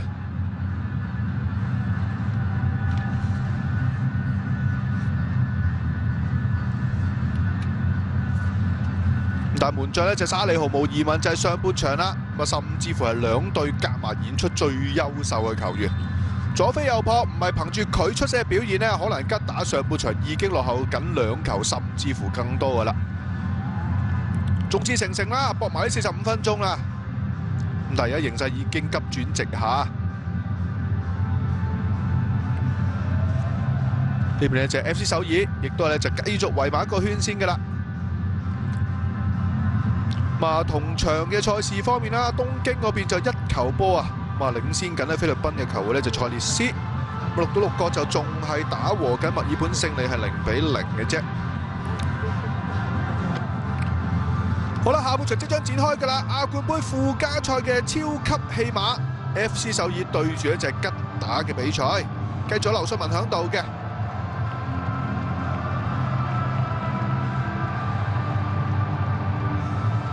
嚟到大年初4啦，咁希望下半場可以入球滾滾而來嗰隻啦，即係睇呢啲賀歲波就大家就唔會話嫌呢個入球過多嗰隻嘅。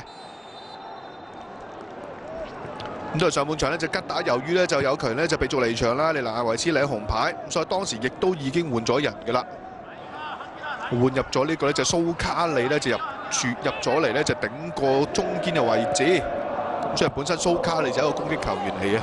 但都要頂住先啦，因為後備都冇乜特別嘅高佬喺度啦，已經。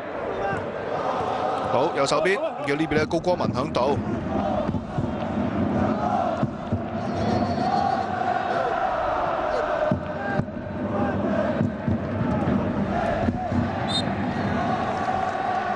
高光文其實上半場都幾多出波機會㗎啦，但係威脅性就一般少少。咁翻嚟就左邊，其實金漢基嗰邊啦，同埋亦都多啲隊友幫手左路做一個支援啦。咁所以好似咧左路威脅性係大少少嘅。但係自從咧就打多一個人之後啦，仲有對手冇咗高佬，你見到一隻手耳係好放膽，不停放高波去轟炸。咁啊頂人對手次數或者個成功率方面，亦都係咧就係大大增加咗添啊！今次又影住咧就10號嘅好波之人啦，朴主永。扯翻埋先，哎呀，唔好夠高度啊！仲有朱世忠撈高波，今次夠高度批到埋去啊，唔成功住。仲有冇？哎呀，唔得啦！呢下鋸埋去就嚟自阿里巴耶夫。阿里巴耶夫上半場就幾多攻門啊，其實佢。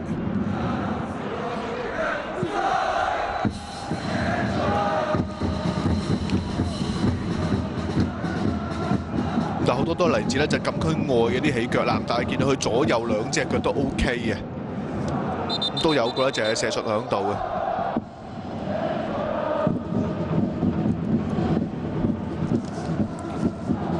咁7號有巴杜奧啦，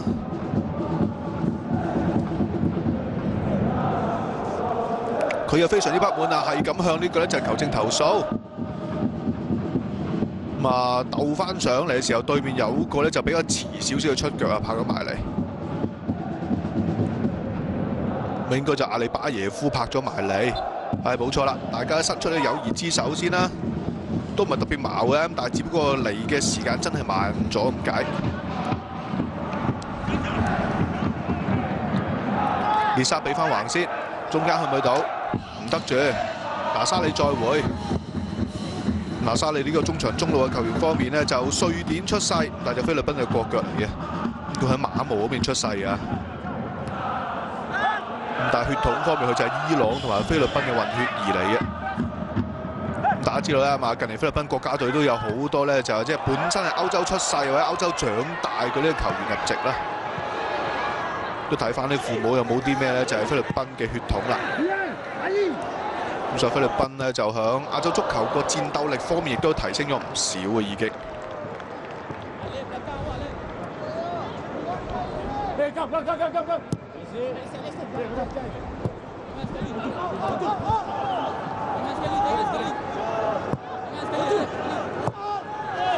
好右邊再揸個波，哦！今次搞掂啦，靚波，好嘢！朴東鎮上半場都唔止一次頭槌埋門嘅啦。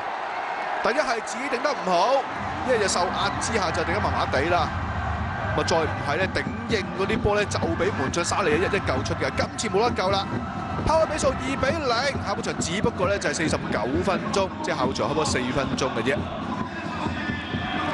拋開比數又好睇好多啦！呢下後插0044一個後上衝頂埋去，攝個位攝得好精彩啊！佢預測個波落點方面咧非常準成啦，佢斜插埋去，相反當時咧隻右閘球員咧15號列沙就企咗喺度。如果就俾呢邊咧就係朴東鎮咧後插成功升贏你，再0044得佢一個人跳嘅啫。列沙嗰啲咧連少少起跳嘅動作，或者就係出啲手咧去擋一擋對方啊，俾少少壓力嗰啲嘅工作咧都係冇做到嘅。朴東鎮入球2-0領先。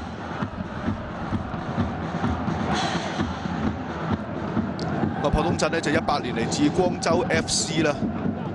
咁啊上屆其實聯賽上陣都好多啊，合共上陣32場波入咗6球。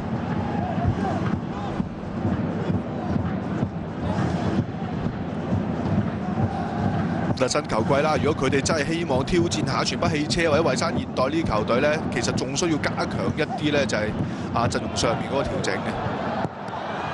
再啤翻埋先啦，冇用，對面都留翻走先啦。17號咧就嗌分啊！會呀！呢個就車身勾埋去方面，又係嚟自朴東鎮。睇下頭先嘅入球先啦，嗱。哇！飛將軍跳呢下頭槌好精彩啊！呢下騰空係非常之誇張啊，其實。同埋呢一個係去勢啦，呢一種嘅助跑同埋呢一種嘅彈跳力，唔係個個頂得住噶啦。更何況對面係冇俾到壓呢邊咧朴東鎮添啊！咪熱下身先啦，呢後邊嘅球員。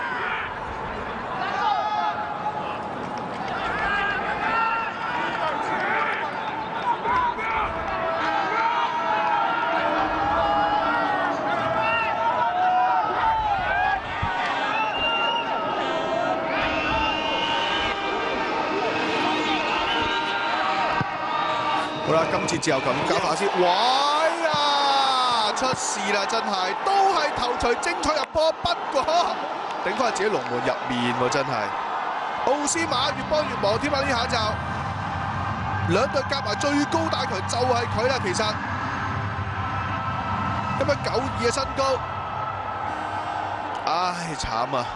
哇呢下搶點。其實精彩程度可以媲美頭先咧，就係朴東鎮嗰下，只不過就唔同龍門頂錯方向咁解啫。哇！成個搶點完全空晒添啊，陰公！哇！咁樣送翻球俾人啊，好客氣喎！新年大賀禮添喎，祝大家鼠年快樂係嘛？我突然間個箍水波冇咗啦，又得翻1球波嘅優勢啫。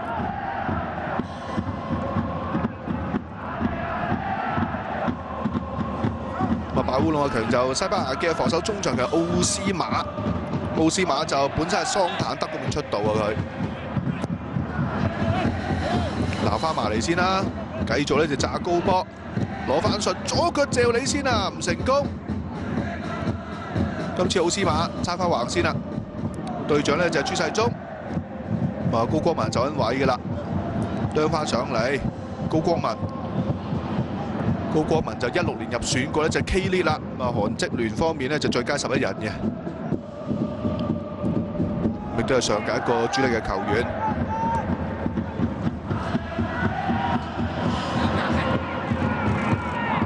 試試左路位置先啦，呢邊咧就係金漢基，唔去住，咪好多咧就係即係背脊得住對手嗰啲回傳啦，叫朴主永都，即係向佢控制節奏上面又好靠佢嘅經驗啊，幫手做，即係唔會下下減粗去嗰隻嘅。朱世忠都係吹停先啊，其實可以唔使吹停啊，但係球證覺得呢啲邊路位置俾你去到都未必有一個好明顯嘅得益。高光文補犯規先，31歲啊，不經不覺。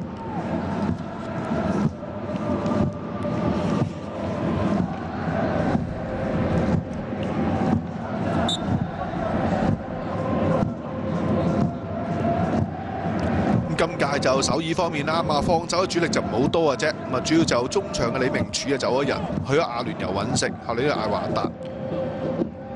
咁何大成就高掛球靴啦，但何大成其實上屆都好少上陣嘅啦已經。呢邊咧就吹龍珠響度啦。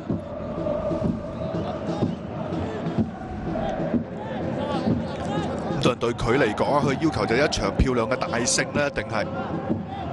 但係咁樣客氣地送翻個烏龍波俾人。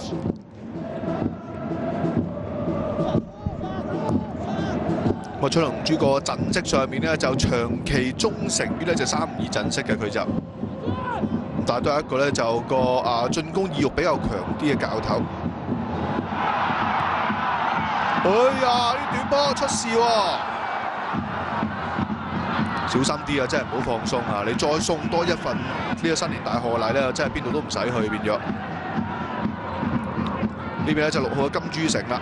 上半場早段係幾生猛，見到佢頻壓上嚟幫手助攻啊！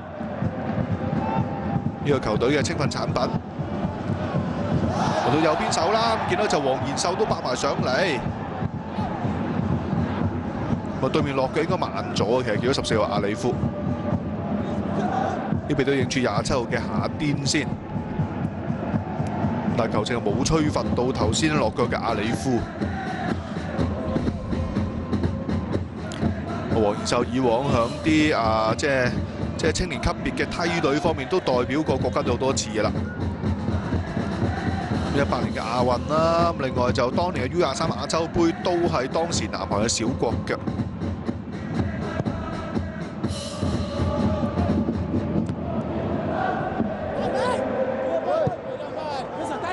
今日佢打右中堅之下咧，其實佢爆上嚟個次數就不及得咧，就係左邊啊6號嘅金珠城係咁多啊！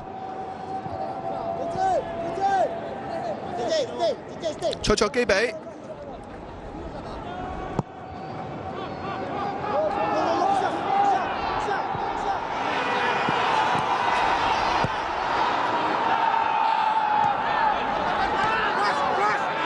當然啦，馬吉打2個箭頭，個打法都幾相近，都係啲衝刺型啊，好跑得嗰啲非洲球員嚟嘅。咁有助球隊打過咧突擊嘅戰術。好啦，呢邊咧就拖翻直線先，去唔去到？哎呀，朴主永呢腳曳啲喎，左腳唔好鎖得死啊！結果係塌晒 Q， 因為佢對自己都相當之係失望嗰隻啦。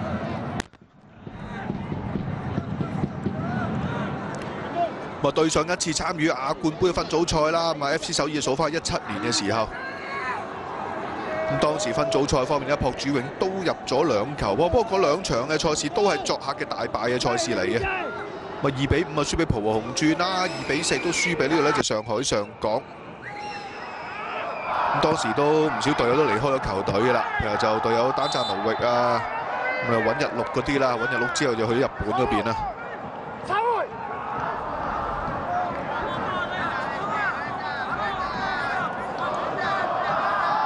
所以相信就算首爾係順利晉身到亞冠杯分組賽都好啦，都唔會係啲奪標一啲好重要嘅熱門分子嚟嘅。可能奪標嘅希望啊，南韓嘅球迷就落咗響譬如全北汽車啊、蔚山現代嗰啲嘅身上。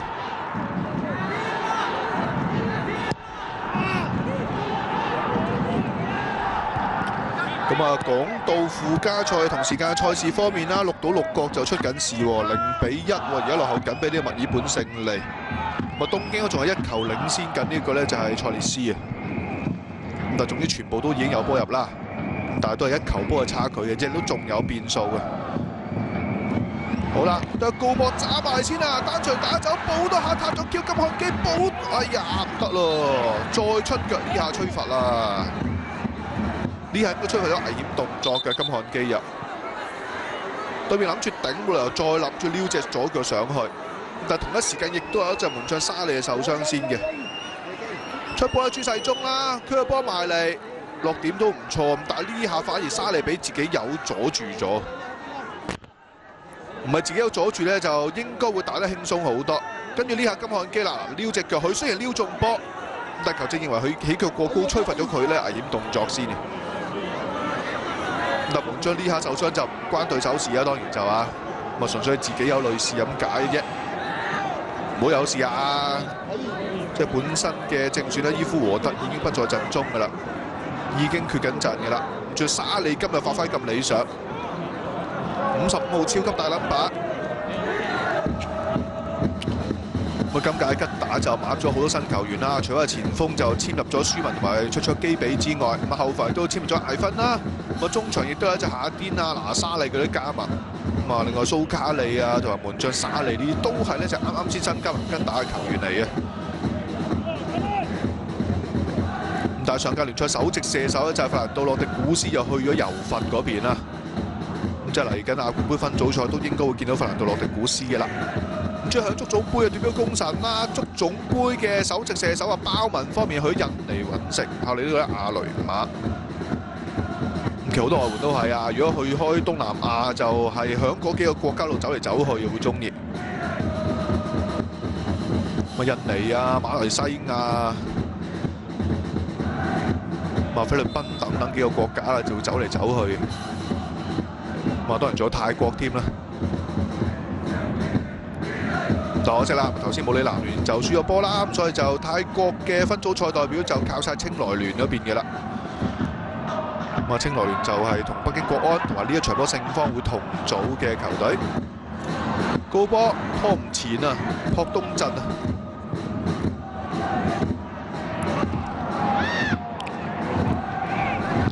咁都係佢個身形啦，比起南韓嗰啲招牌高大中鋒金信煜嗰啲就爭一截嘅，但係你見到頭槌威力就唔錯。再扯翻埋去先啦，朱世忠請對手係食波餅，球證吹罰咗手球啊，係嘛？似乎右手應該拍中個波啊！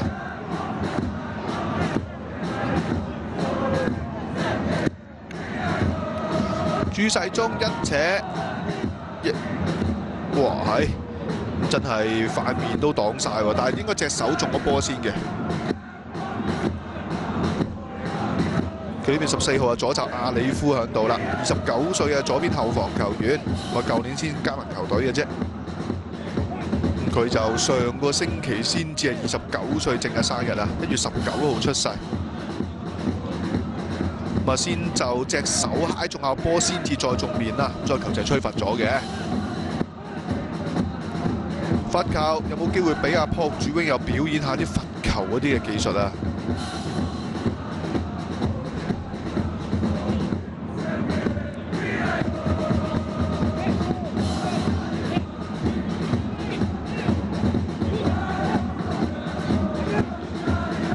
冇錯啦，立即影住呢個10號嘅好波之人先啦。咁而家成個南韓最具人氣都係孫興慜啊！但以往朴主榮都係曾經屬於可能係全南韓方面最多 fans 嘅南韓嘅球員嚟嘅。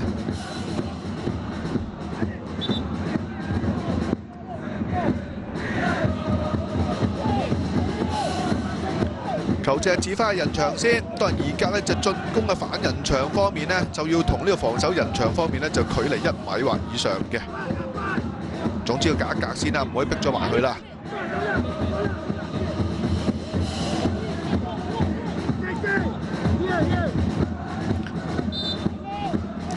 有冇機會盡快又攞翻一個咧？就保險嘅入球咧，現疏球咧嚇！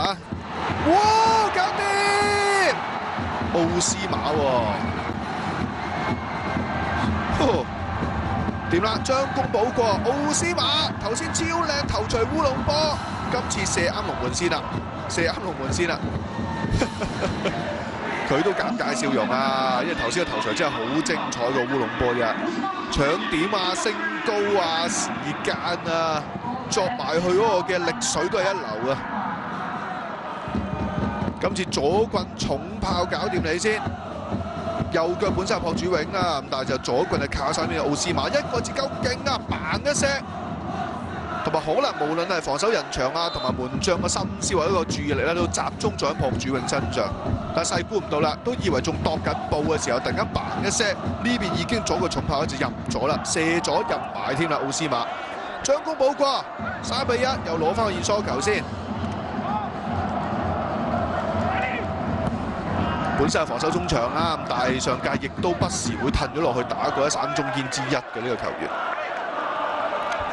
一身形好啦嚇，即係1.92米嘅身高。咁喺亞洲球壇呢啲身高係非常殺食嘅。佢效力呢個 FC 首爾都好多年嘅啦，14年就由武里南聯嗰邊啦，即係泰國嗰邊加盟呢邊嘅南韓聯賽。16年亦都攞過一隻最佳11人嘅。再都應該適應晒南韓呢邊啲生活啊、節奏各方面嘅啦。呢邊再大腳北翻走先，好攞翻落嚟，金珠城又係咧就奧斯馬對著朱世忠，呢邊現身朴主永，好啦右邊再嚟啦，高光文，佢讓埋咧就係黃賢秀上埋嚟添，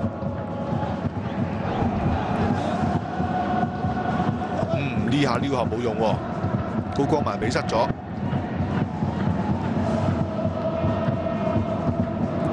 吉打都明㗎啦，而家又落後到1-3之下啦，咁都只能夠盡力而戰咁解嘅啫。好嘢，立到轉身去埋添啊！卓基比，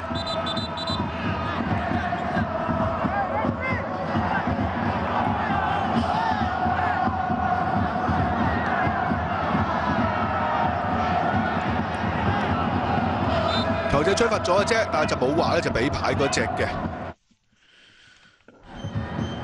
上屆喺附加賽階段都曾經出現過呢隻馬來西亞球隊大戰呢隻南韓球隊嘅情況，當時就霹靂啦。其實就成個路線都好似嘅同上屆，即係上屆霹靂其實喺第2圈呢就互射12碼贏咗我哋呢就係港超嘅代表嘅傑志先嘅，跟住去到附加賽就對住蔚山現代，但係結果霹靂呢就慘敗俾蔚山現代1-5啊！今屆嘅路線都係差唔多啦，又係先係馬來西亞球隊對住香港球隊，咁啊晉級就係馬來西亞球隊，送翻上嚟唔得咯。咁嚟到附加賽又對住一隊咧就南韓嘅代表先啦。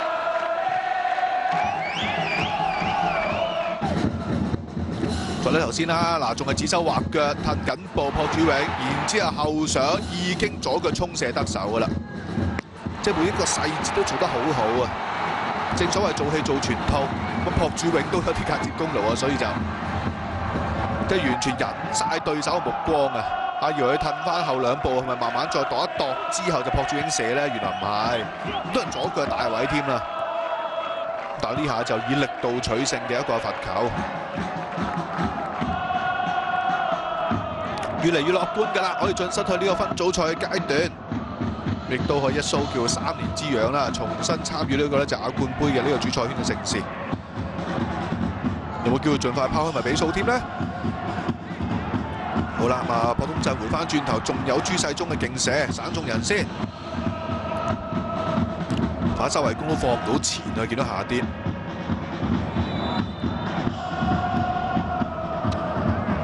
好，好啦，俾到上嚟，卓基比掂唔掂啊？佢諗住 cut 線嘅，但一叫還已經俾對手咧就完全包晒先啦。金南春呢邊咧陸愛德咧就金珠城響度。本身就卓基比咧就響呢個馬來西亞聯賽都出名。前屆就聯賽就入咗14球波，屬於當時神射手亞軍嚟嘅。趟翻上嚟，再回翻轉頭，撲東真，哎呀唔敢射啊，冇位啊！佢唔想夾粗射，因為好大機會俾人閂到。重新嚟過先啦，阿里巴耶夫啊，跣腳，即刻望一望草地先啊！你係烏茲別克嘅國家隊中場球員。上屆就嚟自烏茲別克嘅球隊咧，就係塔什干火車頭啊！大家知道好多國家都有火車頭㗎啦，俄羅斯啊一定會有添啦。保加利亞嗰啲亦都有啊。好，拖個直線上嚟先，出成點啊？金漢基又單挑對手，佢好中意單挑對手啊！左得右得，又想擺落閘位，借埋隊友過橋添啊！回翻轉頭再拖埋佢個龍門。緊緊撲出啫，嚟自都係奧斯馬嘅射門，入開有鋪癮啊！當然奧斯馬一個另類嘅梅開二度啦。今日頭頂腳踢，頭頂嘅烏龍波，腳踢就超級靚罰波，似乎真係唔得喎沙利，佢唔止一次受傷倒地嘅咯喎。你見佢呢下褪步打橫撲出嘅呢個動作方面都唔好自然嘅已經。但當然唔係呢下受傷，佢之前已經受緊傷㗎啦，冇乜事啊嘛。千祈唔好嚇親咧，就係吉打教練咧，就係亞歷沙連啦。因為本身就算出局都好啦，都係非戰之罪嘅。出局嘅一方亦都會咧就即係其實呢邊馬來西亞方面咧，亦都會有個咧就亞協杯嘅席位。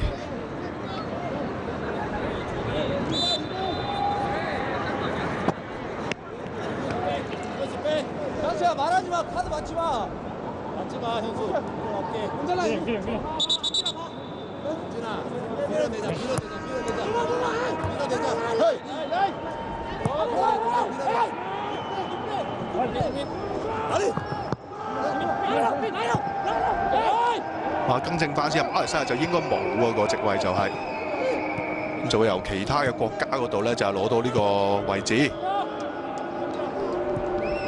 嚟到70分鐘嘅階段㗎啦。哎呀，得唔得啊？唔得住。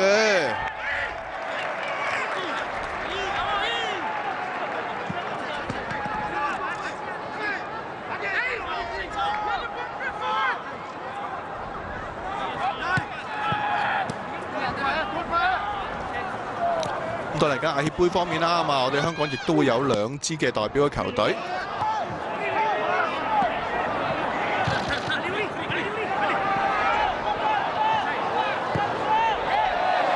好啦，撥翻上嚟先，出唔出到？刮到埋嚟，哇！爭啲咧射到4比1添啊！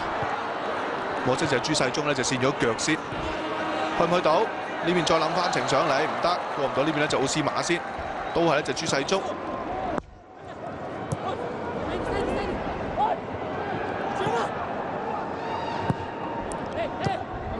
咁對大埔咧就由於響第2圈嘅亞冠杯外圍賽出個局啦，就已經肯定攞到個亞協杯嘅分組賽資格。咁睇埋傑志嗰邊嘅情況係點啦？如果傑志響呢個附加賽進到級咧，亦都會有多一隊嘅球隊代表我哋香港出戰嚟緊嘅亞協杯。咁當然都會係同組添啦。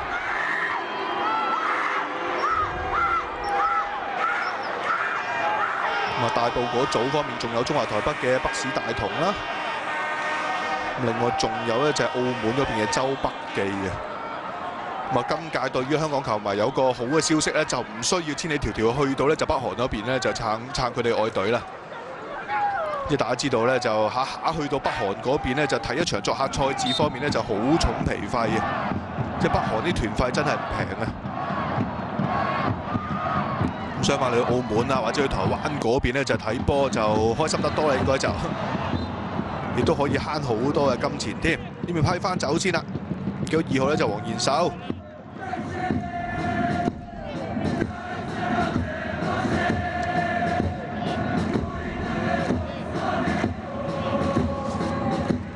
吹龍珠都仲係面窿窿咁樣喎，好似係咪覺得贏得少咧？比預期中。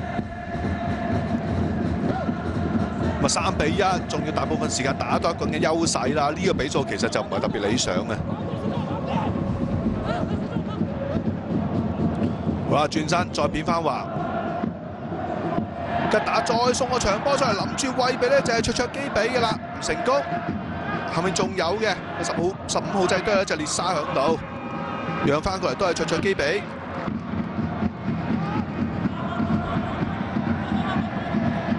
呢邊就 double 咁換人添，18-25都喺度喎。李成載同埋就韓贊希。李成載上屆加盟啦，咁啊韓贊希就今年先至由全南天龍咧就加盟球隊嘅啫，新加盟嘅後生仔，97年3月出世，都未夠23歲。咁啊換下啲生力軍啦，感受下一隻亞冠杯嘅氣氛先嘅。呢邊咧就巴道回翻轉頭短角球，咁啊隊友再傳埋俾列沙，巴道出波，哎呀，差啲追到2比3啊！呢下算係唔錯喎，舒文爭啲插到埋去㗎啦。一個先短後長嘅角球攻勢，嗱走到位㗎啦，但係作唔翻去咧就柱邊位置啊。但其實呢下褪步都叫褪得快，都好難怪責佢。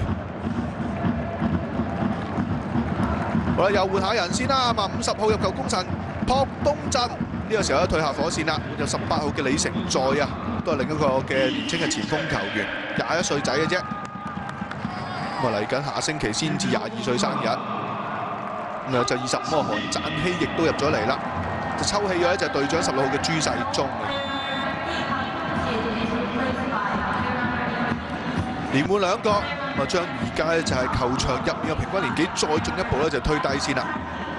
好似李成載同埋咧就韓贊希都係20出頭冇耐嘅球員，咁都係冇乜大嘅錯漏啦，都好有把握㗎啦。呢一張咧就分組賽嘅入場券。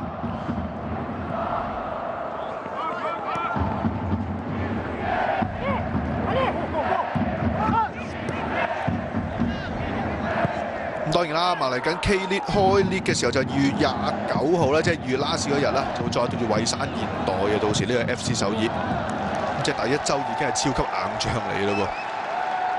即刻有機會出下波先啦，韓贊希。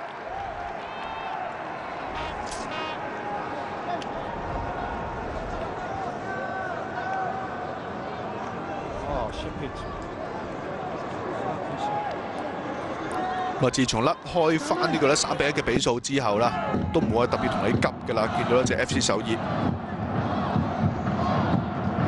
咁佢哋又唔係一隊咧，就個即係當然啦，踢法就本身就呢個吹龍珠就希望睇呢個進攻足球嘅，但係攻擊力嚟講，哎呀漏咗有啊！冇射冇射，救翻空門先啦。金南春都上埋嚟啦，哇！第3度受傷啦喎，沙利。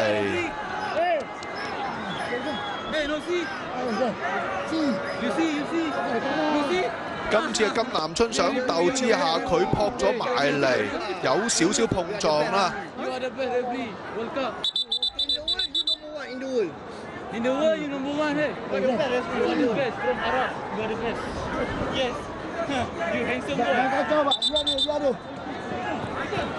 唔知啱啱嗰下咧就吉打爭啲，有球員咧就唔覺意一樣之後撞翻轉頭擺烏龍，冇咗仲有人救翻啫。第一首先要睇睇隻沙利個傷勢如何先啦。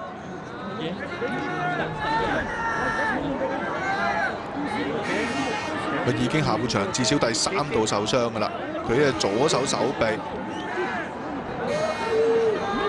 但其實金南春又冇乜話特別，真係想傷害佢嘅，只不過佢想出腳攬晒，跟住咧就打橫撲到埋呢隻沙利，咁一落地之後就大家撞一撞。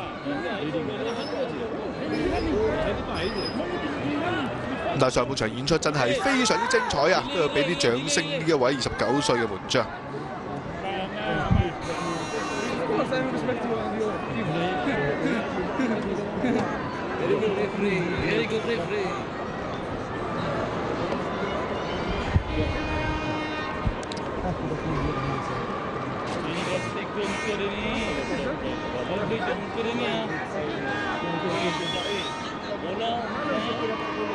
入球功臣啦，叫咗朴東鎮，咪已經退下咗火線嘅球員，咁啊叫做真係功成身退嗰只啦。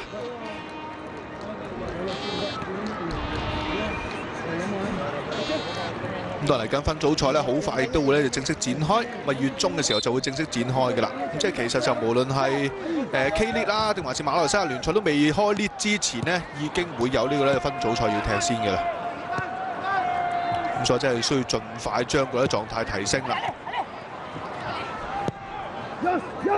阿里巴耶夫轉翻方向先，朴俊英 set 翻轉頭呢邊挑剔剔去唔到住，都係贏波就合理嘅 FC 首爾。咁但係就未算話真係一個咧就非常之強勁嘅進攻上面嘅發揮。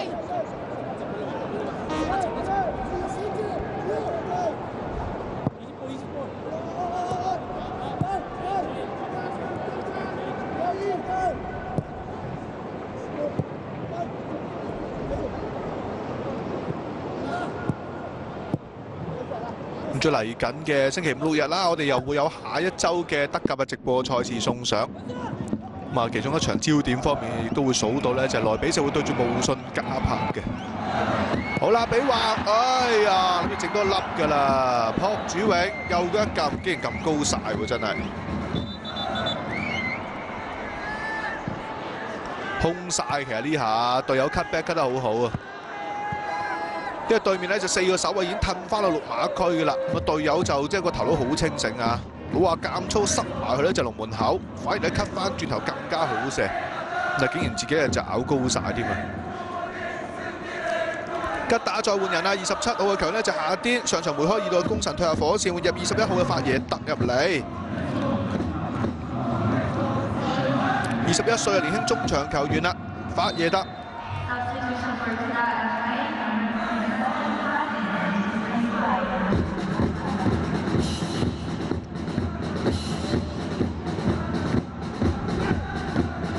嚟緊嘅呢一週德甲賽事方面啦，星期五晚先會有小04會賽對住哈化柏林啦，咁啊星期六就輪到多蒙特會對住柏林聯，咁啊焦點大戰就萊比錫會對住慕遜加柏啦，咁啊第一鬥第3嘅賽事，咁啊第2位嘅拜仁亦都會再對住緬恩斯，咁到星期日仲有呢個科隆會對住弗賴堡啦，羽球咧帕達邦啊會對住和夫斯堡，和夫斯堡下半季個氣勢真係曳到不得了啊！呢個時候。都要盡快，希望可以止一止咳嗰隻啦。咁都係喺而家呢個年代啦，人人戴口罩嘅時候啊，止咳亦都係非常之重要嘅元素。仲未等到第4球波住喎，放上去啊，唔放住。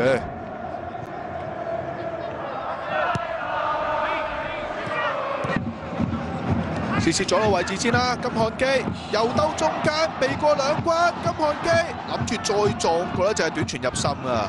但第一下已經俾人咧就睺中咗條路線嚇，估到你大概咁做法㗎啦。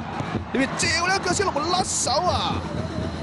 將龍門又相比啊，而家咁下半場你見到好多撲救都唔係好自然嘅啦已經。咁呢下少少甩之下，最終又冇話益晒對面咧就韓贊希嘅。呢邊25號仔啊韓贊希啦。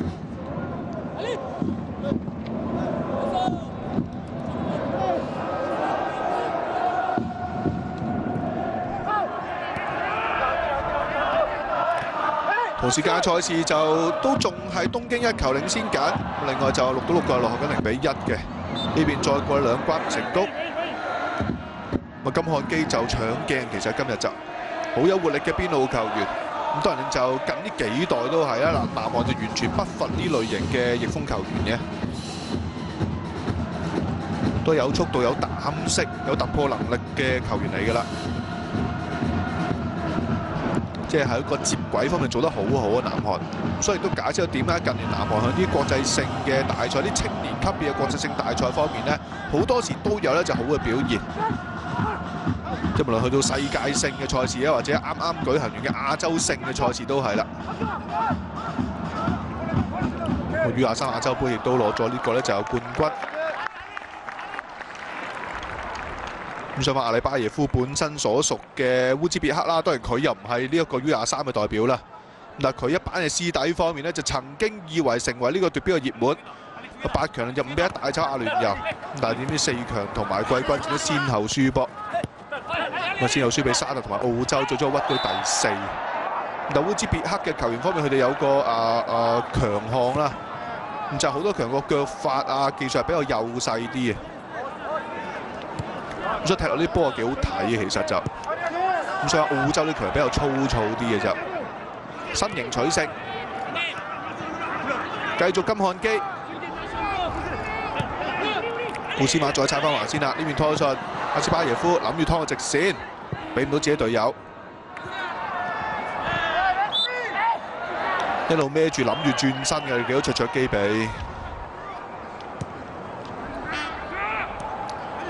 其實頭場所上講啦，都係一路捏住一球，去到臨尾先再整多2粒嗰隻嘅，先叫佢鎖定勝局咁樣。今日就另外2場都係1球波嘅差距嘅啫，唯獨是呢場已經咧就好大機會㗎啦。再大力扯翻埋先啊，列沙冇用咯，太貼門啊，太晒 Q 啊呢下傳中球啫。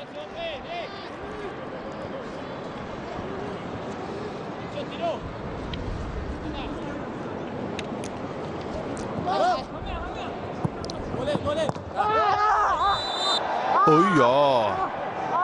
球證吹罰咗先喎，今次見到咧就係韓贊希諗住去嘅啦，對面冇收到腳，阿里夫黃牌經過阿里夫先應該入，但係楊軍醫入嚟喎，似乎唔好掂喎，冇錯，我鏡頭捉翻住呢邊領黃牌強阿里夫先，但係同時間都要照顧下咧就係韓贊希呢邊嘅傷勢。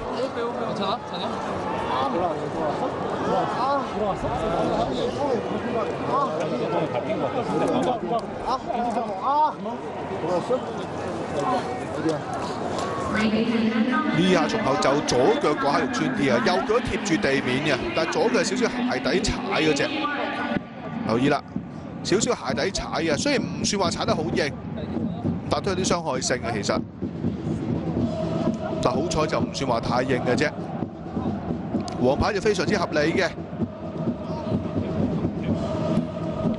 以往馬來西亞球會啦，咁啊響亞冠杯嘅最佳成績就之前啦，咁啊都數翻60年代其實。當時喺雪蘭莪就攞過1屆嘅亞軍，67年嘅時候啊，咁相信好多咧就係而家睇緊呢場波嘅觀眾未必出世，即係未必出咗世嘅。我當時決賽輸咗俾特拉維夫夏普爾以色列嘅球隊啦，因為嗰陣以色列咧都仲係亞洲足協成員嚟嘅，咁啊之後先至咧就變咗歐洲足協嘅成員。咁啊以色列個足球歷史就即係喺個足協嗰個成員嘅角度去睇咧，就轉咗幾次啦，佢哋就。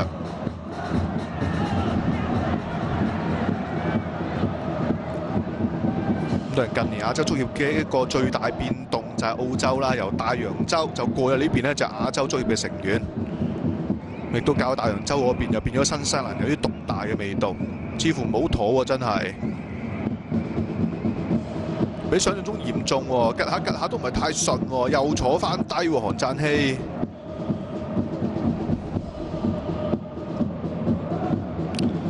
咁啊，東京領先個2比0啦，終於攞到個咧保險入球。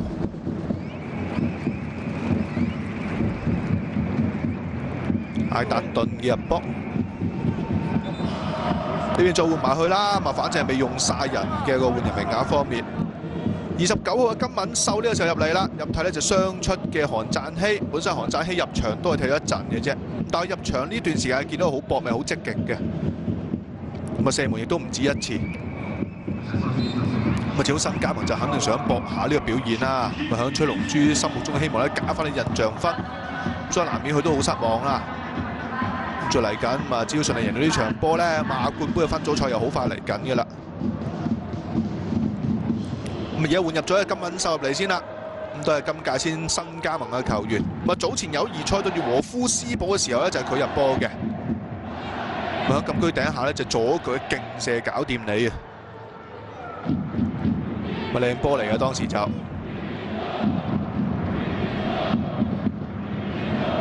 希望唔使唞好長時間啦，但係而家睇個情況就唔好樂觀。咁希望就幾個禮拜可以見翻佢啦。我哋又可以咧就有幾分鐘時間睇睇另一個新加盟嘅後生仔先啦，金敏秀又係22歲仔嘅啫。咁今日換入嘅3個後備強方面咧都係差唔多年紀。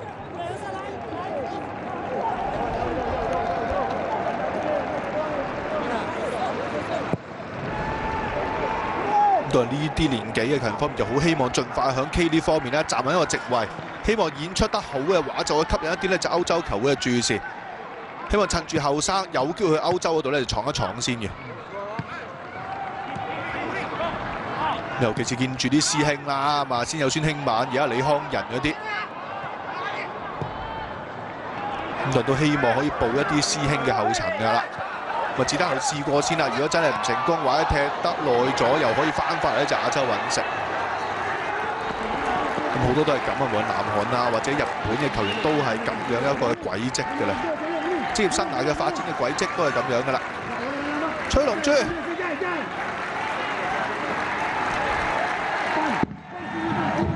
我相信對佢嚟講啦，13年嗰屆最終嘅屈居亞軍，咁啊時間咁多年之後都仍然耿耿於懷嘅。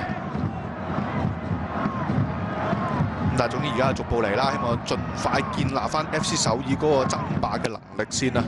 呢一刻就應該未有一個咧就爭標嘅條件住啊，喺亞冠方面就。再北翻前先，掂唔掂？再嚟一個短波，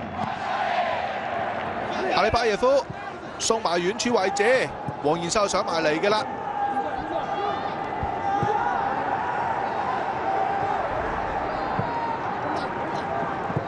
再猜片到，哎呀唔得咯！球證吹罰咗咧，就係首爾嘅強犯規先啊。29號咧就金敏秀啊，合入替嘅球員啦，睇到進攻中場位置啊，本身就即係同韓贊希個位置都係差唔多。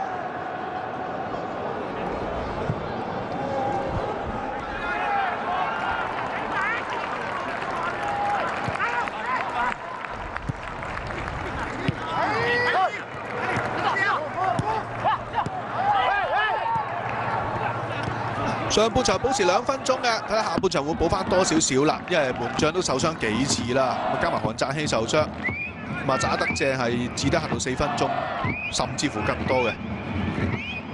金漢基帶翻生先，俾翻橫，呢邊再扯又如何先啊？得喎，咁啊李成再出波。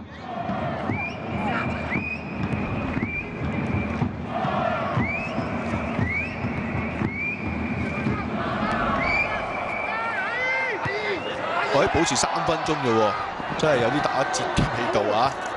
好啦，哎呀呢邊快步咧就係搶贏翻你先嘅，金敏秀回翻轉頭先，李成再送上嚟，奧斯馬再出唔得啦！咁呢下就省中咧就列沙先，其實好使好用奧斯馬呢啲球員，咁啊個頭槌烏龍波就忘記咗佢先啦，但係計作用係一個好重要嘅首爾嘅球員嚟嘅。尤其是去到亞冠杯嘅場合方面啦，對住咁多嘅強者，呢啲身體強壯嘅歐洲外援方面係好使好用，好重要。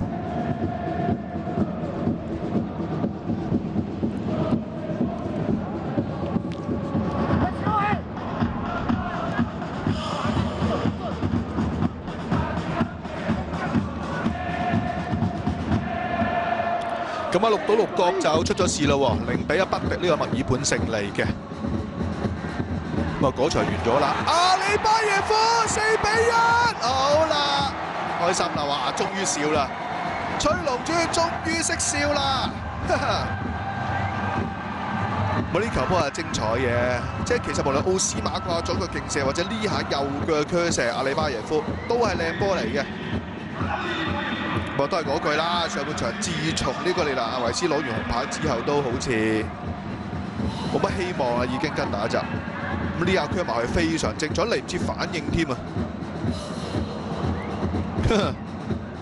完全冇任何反應同埋撲救動作添啊！見到門將嘅沙利入波就烏茲別克嘅國腳阿里巴耶夫，哦，最燦爛嘅時刻啦！崔龍洙，佢話我當年落場應該可以好快搞掂啦，鎖定晒勝局添啦，係咪？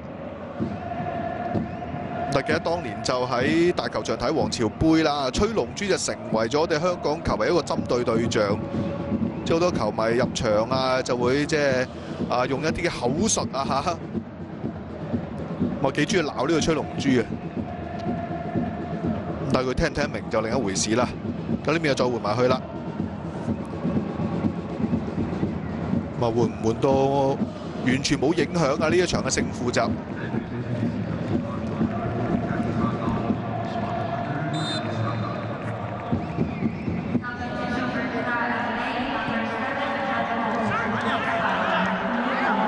好啦，保持3分鐘夠晒嘅咯喎！哎呀，仲想逼你添啊！哇，呢邊真係有啲南韓球員嗰個嘅打不死嘅精神啊！贏到4-1都仲想谷你啊！好，拖翻上嚟咪追翻2-4啊！舒文，哎呀，地波拖唔穿啊！出基比嘅斜傳，諗住喂比上嚟咧就舒文搞掂噶啦。但好嘢喎，門將扭雙分，雖然成場冇乜嘢好做，但係都有1-2下呢隻精彩嘅撲救係呢封咗嘅。再次恭喜 FC 首爾啦，都冇乜特別驚險啦，唔算得話發揮得非常之理想，始終季初階段狀態未起嘅，但係最終都能夠咧就係憑住4個入球4-1擊敗咗一隻吉打嘅。咁吉打嘅波其實都係嚟自呢隻首爾嘅球員嘅烏龍波，就係5號嘅奧斯馬頭槌烏龍啦。但係之後好快已經能夠咧憑咗一個勁射罰球咧就將功補過。再次恭喜 FC 首爾晉身係亞冠杯嘅分組賽，多謝大家收睇。